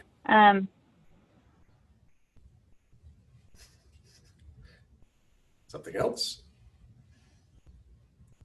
Okay. Kevin, do you have anything you are passionate about you want to talk about before you sign off? I'm committed to the end. Okay. 20 is plenty. Who wants to kick that off? Kevin, I think that's kind of yours. Sure. For discussion purpose, I think there's been a bunch of email dialogue. This is an initiative that a lot of communities across the nation have taken. The City of Boulder has also, Matt, you could probably talk in more detail around exactly legislatively what's passed, but the spirit of it is for all residential streets, the speed limit is assumed to be 20 miles per hour if otherwise posted. Right now within our community, it's 25 miles an hour unless otherwise posted. It's not something that we discussed it at TSC, and for my colleagues, feel free to jump on. It's not something we want to push through in a short amount of time. I think it's something that what our initial objective was to take the pulse of the board during this meeting. If the board decides that this is something that the community should consider, not execute on, but consider, then let's think about what that would look like in terms of a community engagement process. Our thinking at the TSC would be this is something that would take, maybe 6, 9, 12 months by the time you engage the community, maybe do a survey, get feedback, and then because this potentially would have an expense, and the expense, again, I don't have in front of me, but if every speed limit sign costs $50 or $75 or whatever they cost, we have a lot of speed limits. Oh, there's Alex. We have a lot of signs out there. I think a couple hundred of them, so it could be to the tune of north of $10,000 if my memory serves correctly. So we would, as we replace those signs over time, replace them with the 20-mile-an-hour speed limit. And then we would also undergo maybe a sign thinning exercise. There's a lot of signs out there in the community, and it might be a good opportunity for us to consider where those signs are. And maybe, well, yes, there are state standards around a sign every X amount of feet. Maybe we have too many signs. It's feedback that I've gotten personally, and I think other people have probably got, that we are polluting some of our streets, proverbially polluting some of our streets with signage. And so maybe we look at this also as an opportunity not to replace one 25-mile-per-hour sign with a 20-mile-per-hour sign, but maybe as we replace 10 of them, maybe replace 7 or 8 of them. So we might be able to thin out the signs a little bit. But I don't know if others from the TSC have additional comment or people have a point of view around it. Just a quick comment. I'm fully in support of this. And, obviously Boulder's already moved forward and they've moved forward very quickly. I think the open question we'd had to Alex, if not now, kind of just keep a bead on what's happening with the other Boulder County communities, Louisville, Lafayette, Erie, if they're going down the same path or not. I think this is going to be more effective, if a larger number of cities do it. But that said, I don't want that to hold us up.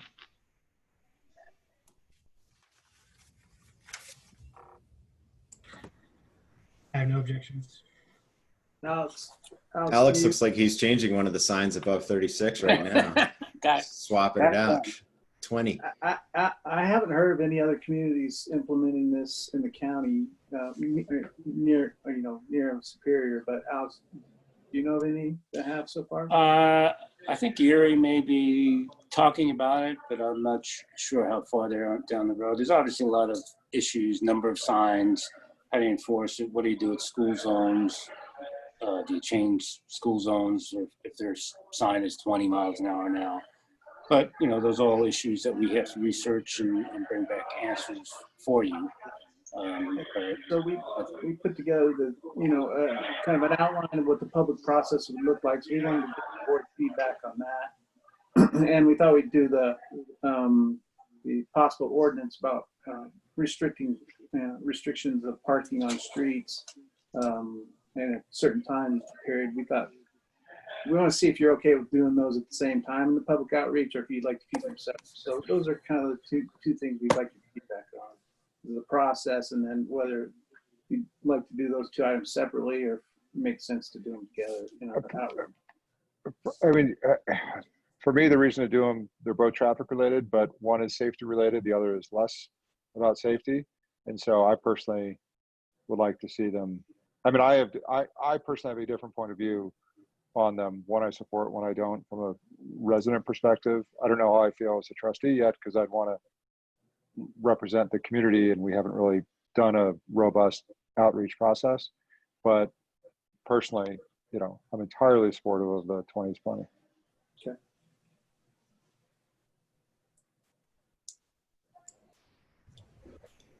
I'm supportive. I think it's going to make our streets safer, and we should do everything that we can to make our streets safer within reason. And it's not a huge inconvenience. I don't think that it's necessarily something that we need to move very quickly on. So if we're talking about, budgeting and we don't have $25,000 just lying around for a bunch of new 20-mile-an-hour signs, then this goes into the CIP for the next year. But philosophically, I like the idea. Yeah, I'm absolutely supportive, and I've started trying to drive 20 all over town anyway, just to see whether I can mentally force myself to start doing it, and it's way easier than you think it is. Okay, good. Anything else? All right. Let's do trees. So I made this suggestion for inclusion on the agenda after First Friday, and I believe Laura, I think Kevin, you were there, Sandy, you were there. There was a suggestion from a resident, just kind of talking about the late freeze that we had this particular winter and spring seemed to kill a bunch of the ash trees, coupled with the pine bark, emerald ash borer. We just have a lot of dead and dying trees, and I just think we should try to double, triple our efforts at replacing them. And then secondarily, so I think we should double or triple our efforts to replace the dead and dying trees. And then with respect to just an increase in planting of trees, I think we should really get behind spending some money on trees. I think, the future town board will really appreciate the fact that there was a concerted effort to plant trees. And I think that this is something that we should really, we do it on Arbor Day, we do it on Earth Day, and then we kind of forget about it. But I think we should really try to increase the total number of trees. And I get it, we're in a climate where trees don't necessarily thrive, but there are some trees that do thrive, and we should be planting those. And I know that that was in the materials that were circulated, that we'd be using trees that are recommended by CSU and the horticulturists and all that. But I just think we need more trees in Superior, and we've got a lot of dead and dying ones, and we should try to replace them as quickly as possible. Yeah, I 100% support what Mark's saying here. It was brought up at First Friday, and I know we've lost some trees along Rock Creek Circle, and they're either dead and they haven't been replaced, or there were some that were taken down last year and not replaced. And the residents really celebrate the trees in this community, and I think we need to do more. I absolutely support this. I think we can accomplish two goals with this. Something that I've heard out of ProStack ever since I started listening, so 5+ years ago, is we need more shade. So if we can increase not just around town in general, but more trees in our parks to actually add shade for the park goers and as an amenity in and of itself, I think that'd be valuable as well. But I'm fully supportive of increasing our tree planting program.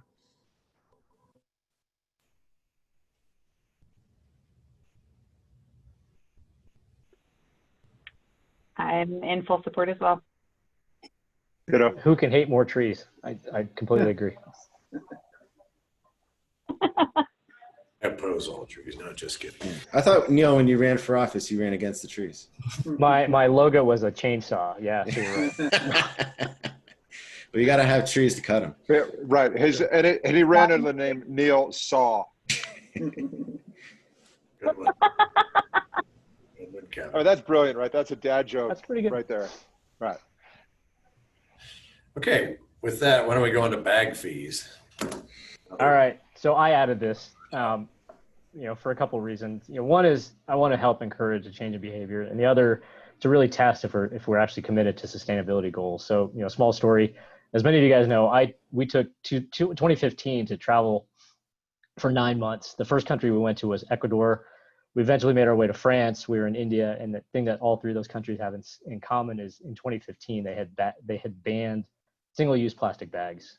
So all over the map in terms of economic footprint, but they had banned plastic bags at some point in the future.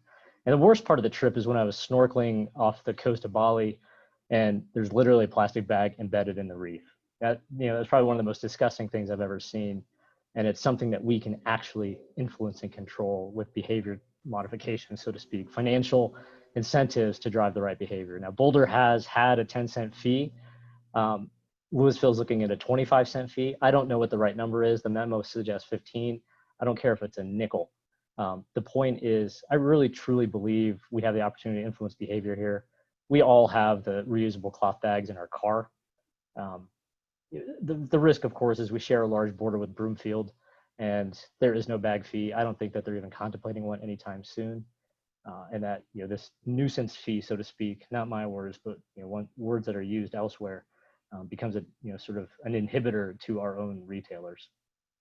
But it is something I think we as a board, as a community, should be doing a lot more for. So just So Neil, ordinarily,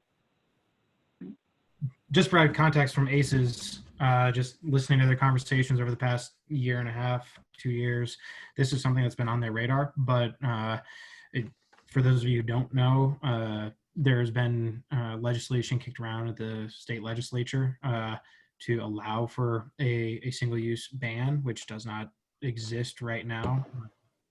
You can't do that. So the furthest we could go is the fee.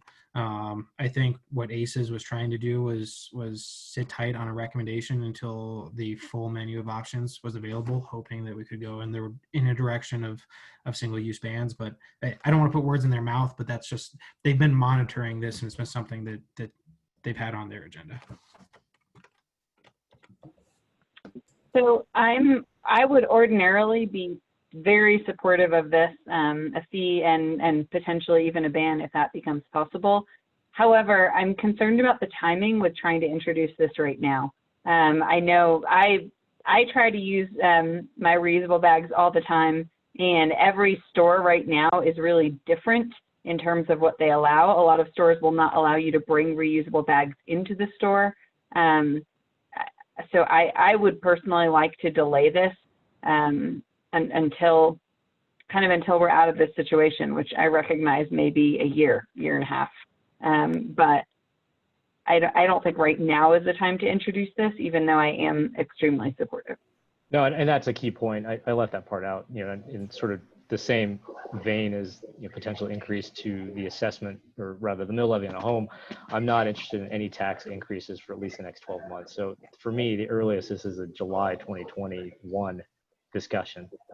But I think you're absolutely right. And the other thing we don't want to do is inhibit our slowly recovering restaurant recovery, so to speak, because a lot of the food they're handing out for delivery is in a plastic bag, and unless you come in with a giant cardboard box, how do you carry that home? Would that not be the case with this? No. Restaurant takeout is typically excluded from bag fees. Yeah, and I think that's up to us, right? Because I think Louisville is looking to include that, and I don't know, I think the legislation is always moving and changing, and I think it's kind of up to us to decide, where do we draw the line. I mean, So I think for me, I don't want staff to spend the time figuring this out when we could be somewhere very different in a year. So that's where, even though I'm supportive, I want to really just put a pause on it rather than saying, let's target it for next year. Kevin, go ahead. I'm not against it. I'm not as for it as some of you. I'm not vehemently against it either. I will say that there was, when we tried this years ago, there was significant pushback and frankly friction in the community over this. And so I'd rather see the town, and the money is not going to be material, right? So I'd rather spend the same amount of money or maybe even more money trying to support those businesses. Can they do anything voluntarily? Can we have a meeting with Safeway to say, can we just remove the bags and they're provided only upon request or something? Is there something that we could do to try to get the same result without the action, without the tax? Because I suspect we're going to get some significant resistance. And then again, this becomes what the community talks about instead of what we want the community to talk about, which is how do we program 1,500 Colton? What do we do about improving activities? And it's this distraction. I very much appreciate the goal. I'm just not sure that a bag fee is the right way to go at it. And so I'd want to look at other strategies and suspect that other communities have maybe implemented almost as effective strategies. Because I agree with you, Neil. I mean, it certainly makes me sad to see this, and I wish we didn't have that. The issue wasn't there. The DNA of our community is not going to be to embrace it, and I don't think you can change the DNA by taxing something. My fear. I think the town has changed a bunch actually over the past 6 years since this last came up around the community. So I think it would be something worth talking about with the community. And I wouldn't be surprised if people actually were very much in favor as a community. Whereas in 2014, it was split or more opposed. So I think it's a noble goal. I think it can change behavior for the better, but it's something that I would welcome the opportunity to have the discussion at the appropriate meeting with opportunity for the public to weigh in on it. Mark, I think just real quick, I think if we took the pulse of ACES, just because we know which way that's going to go, I think if we took the pulse of the Superior Youth Leadership Council, we know what they're going to say because they're programmed differently. They've been programmed to think about this stuff correctly.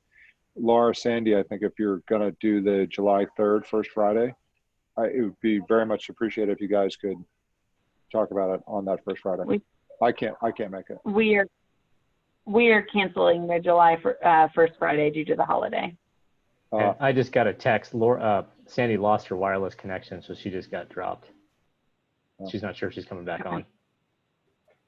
Kevin, we can definitely bring this back on for to take a pulse in the August 1st Friday. Again, though, I feel strongly that now is not the time to implement this.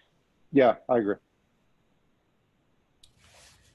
Yeah, I'll just say I've never been a big supporter of the idea of a bag fee. Certainly appreciate what it's trying to accomplish, but and agree that the makeup of the town is changing, attitudes are changing, and there might be a day where it would be supportive, but I can't get on board at this time.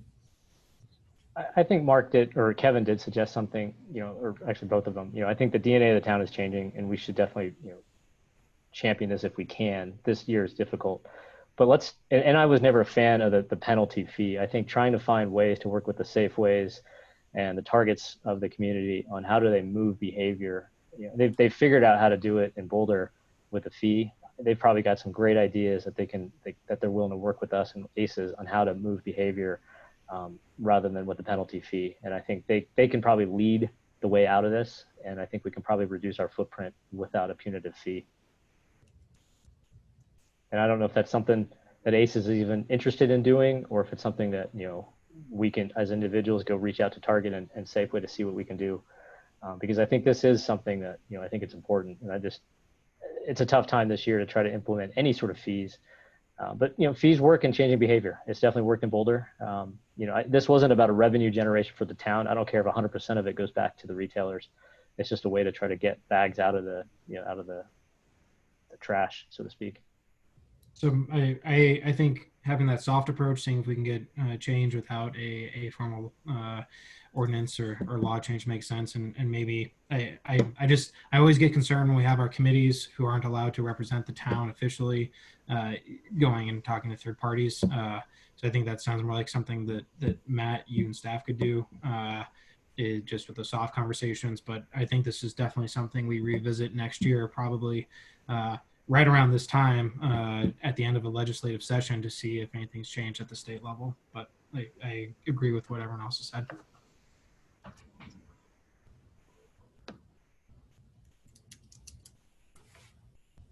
Okay, anything else on that?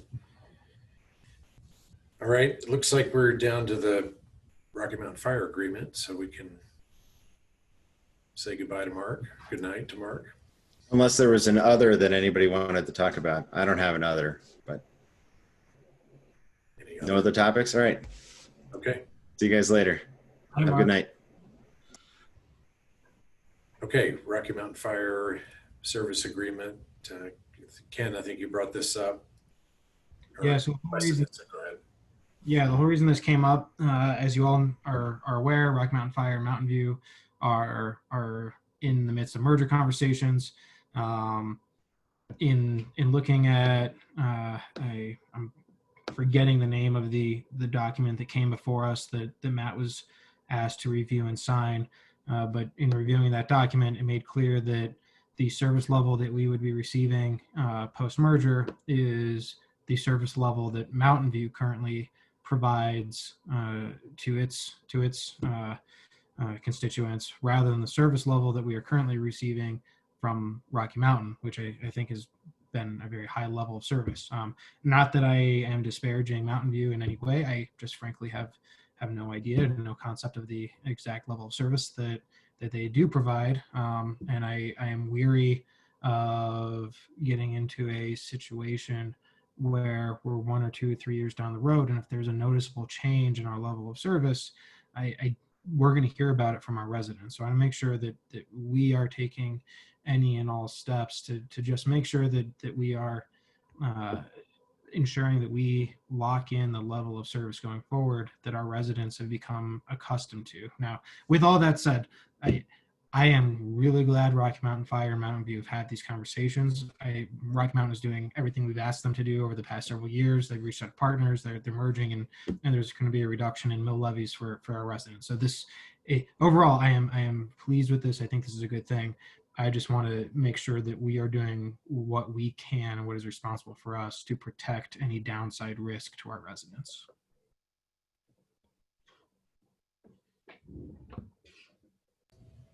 Okay, thanks, Ken. I've long been a supporter of doing a service agreement with the fire district, so I'd be in support of moving forward with one for the reasons you stated.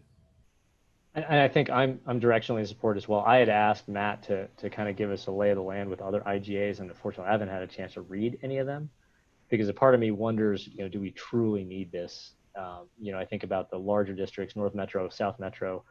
Do they have IGAs with each of the tiny little communities that they serve? Because they are very large fire districts, and I'm struggling to imagine that North or South Metro or even East Metro have individual IGAs. Maybe they do, and I'm just not educated enough.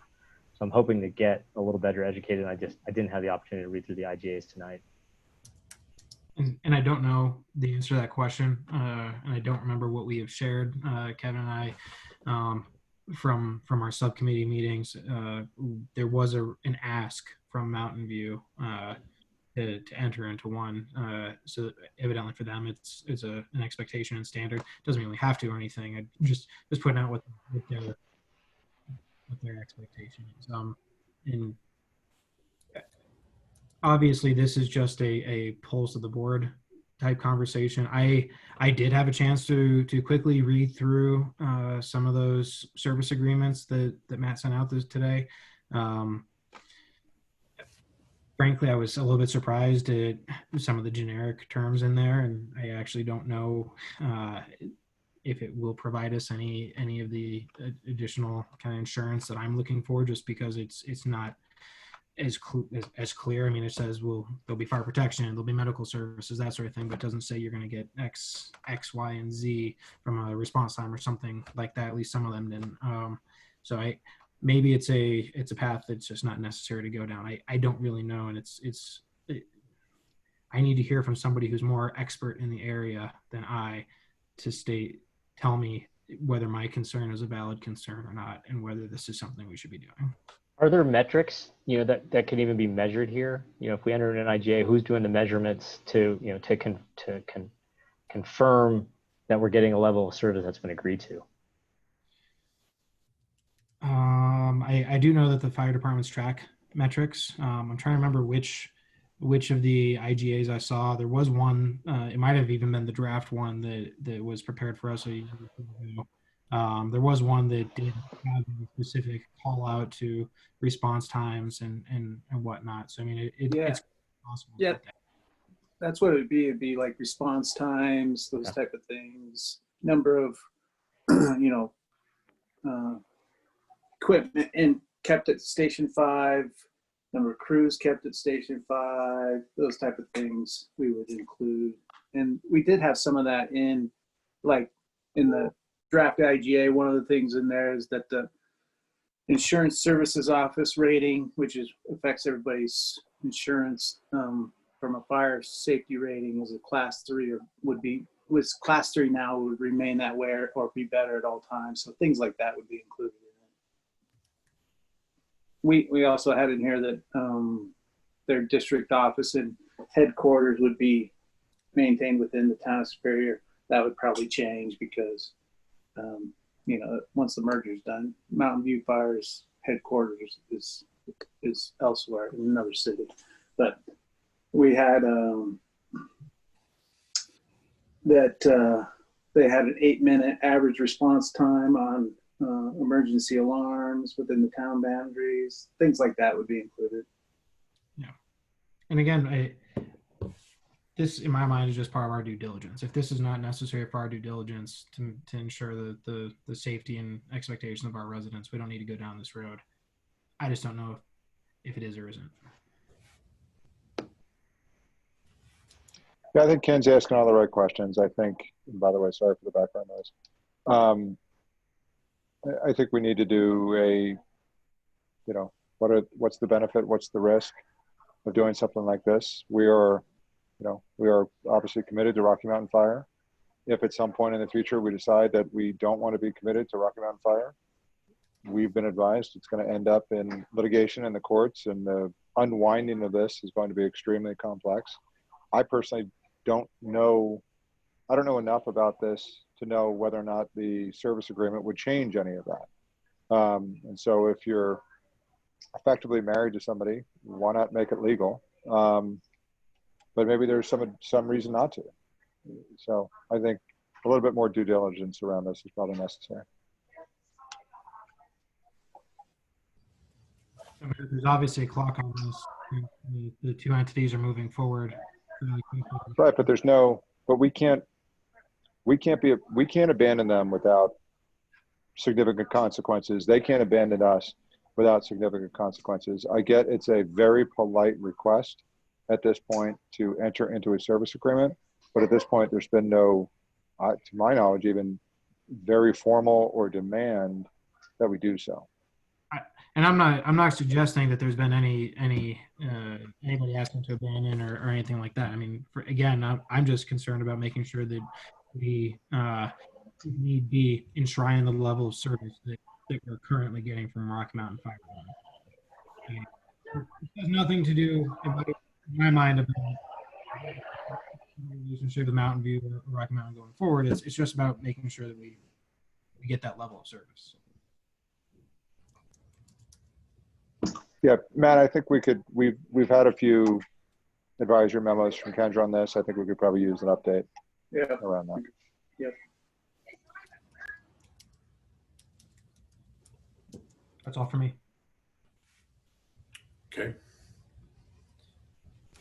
Anyone have anything else on that? Next steps on that would be just. Well, you'll have some. I apologize for getting those agreements from other cities until today. We'll, as Kevin mentioned, we'll get Kendra to update her memo that she's done in the past on this and get that out to you guys, and then you guys will have a chance to review that and then give me any feedback. But Matt, I think the message to the chief and to the Rocky Mountain Fire Board is, this is different. In previous discussions, there was opposition to entering into a service agreement. Now there's not stated opposition. There's willingness to consider and a desire to study and further investigate and confirm the necessity. So this is a pivot from previous direction.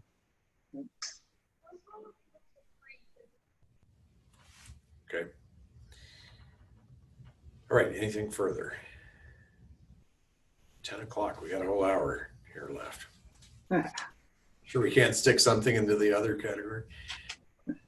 All right, everyone enjoy your hour, and good night, and we'll see you in July. Have a good vacation. Thank you. Have a good night. Night.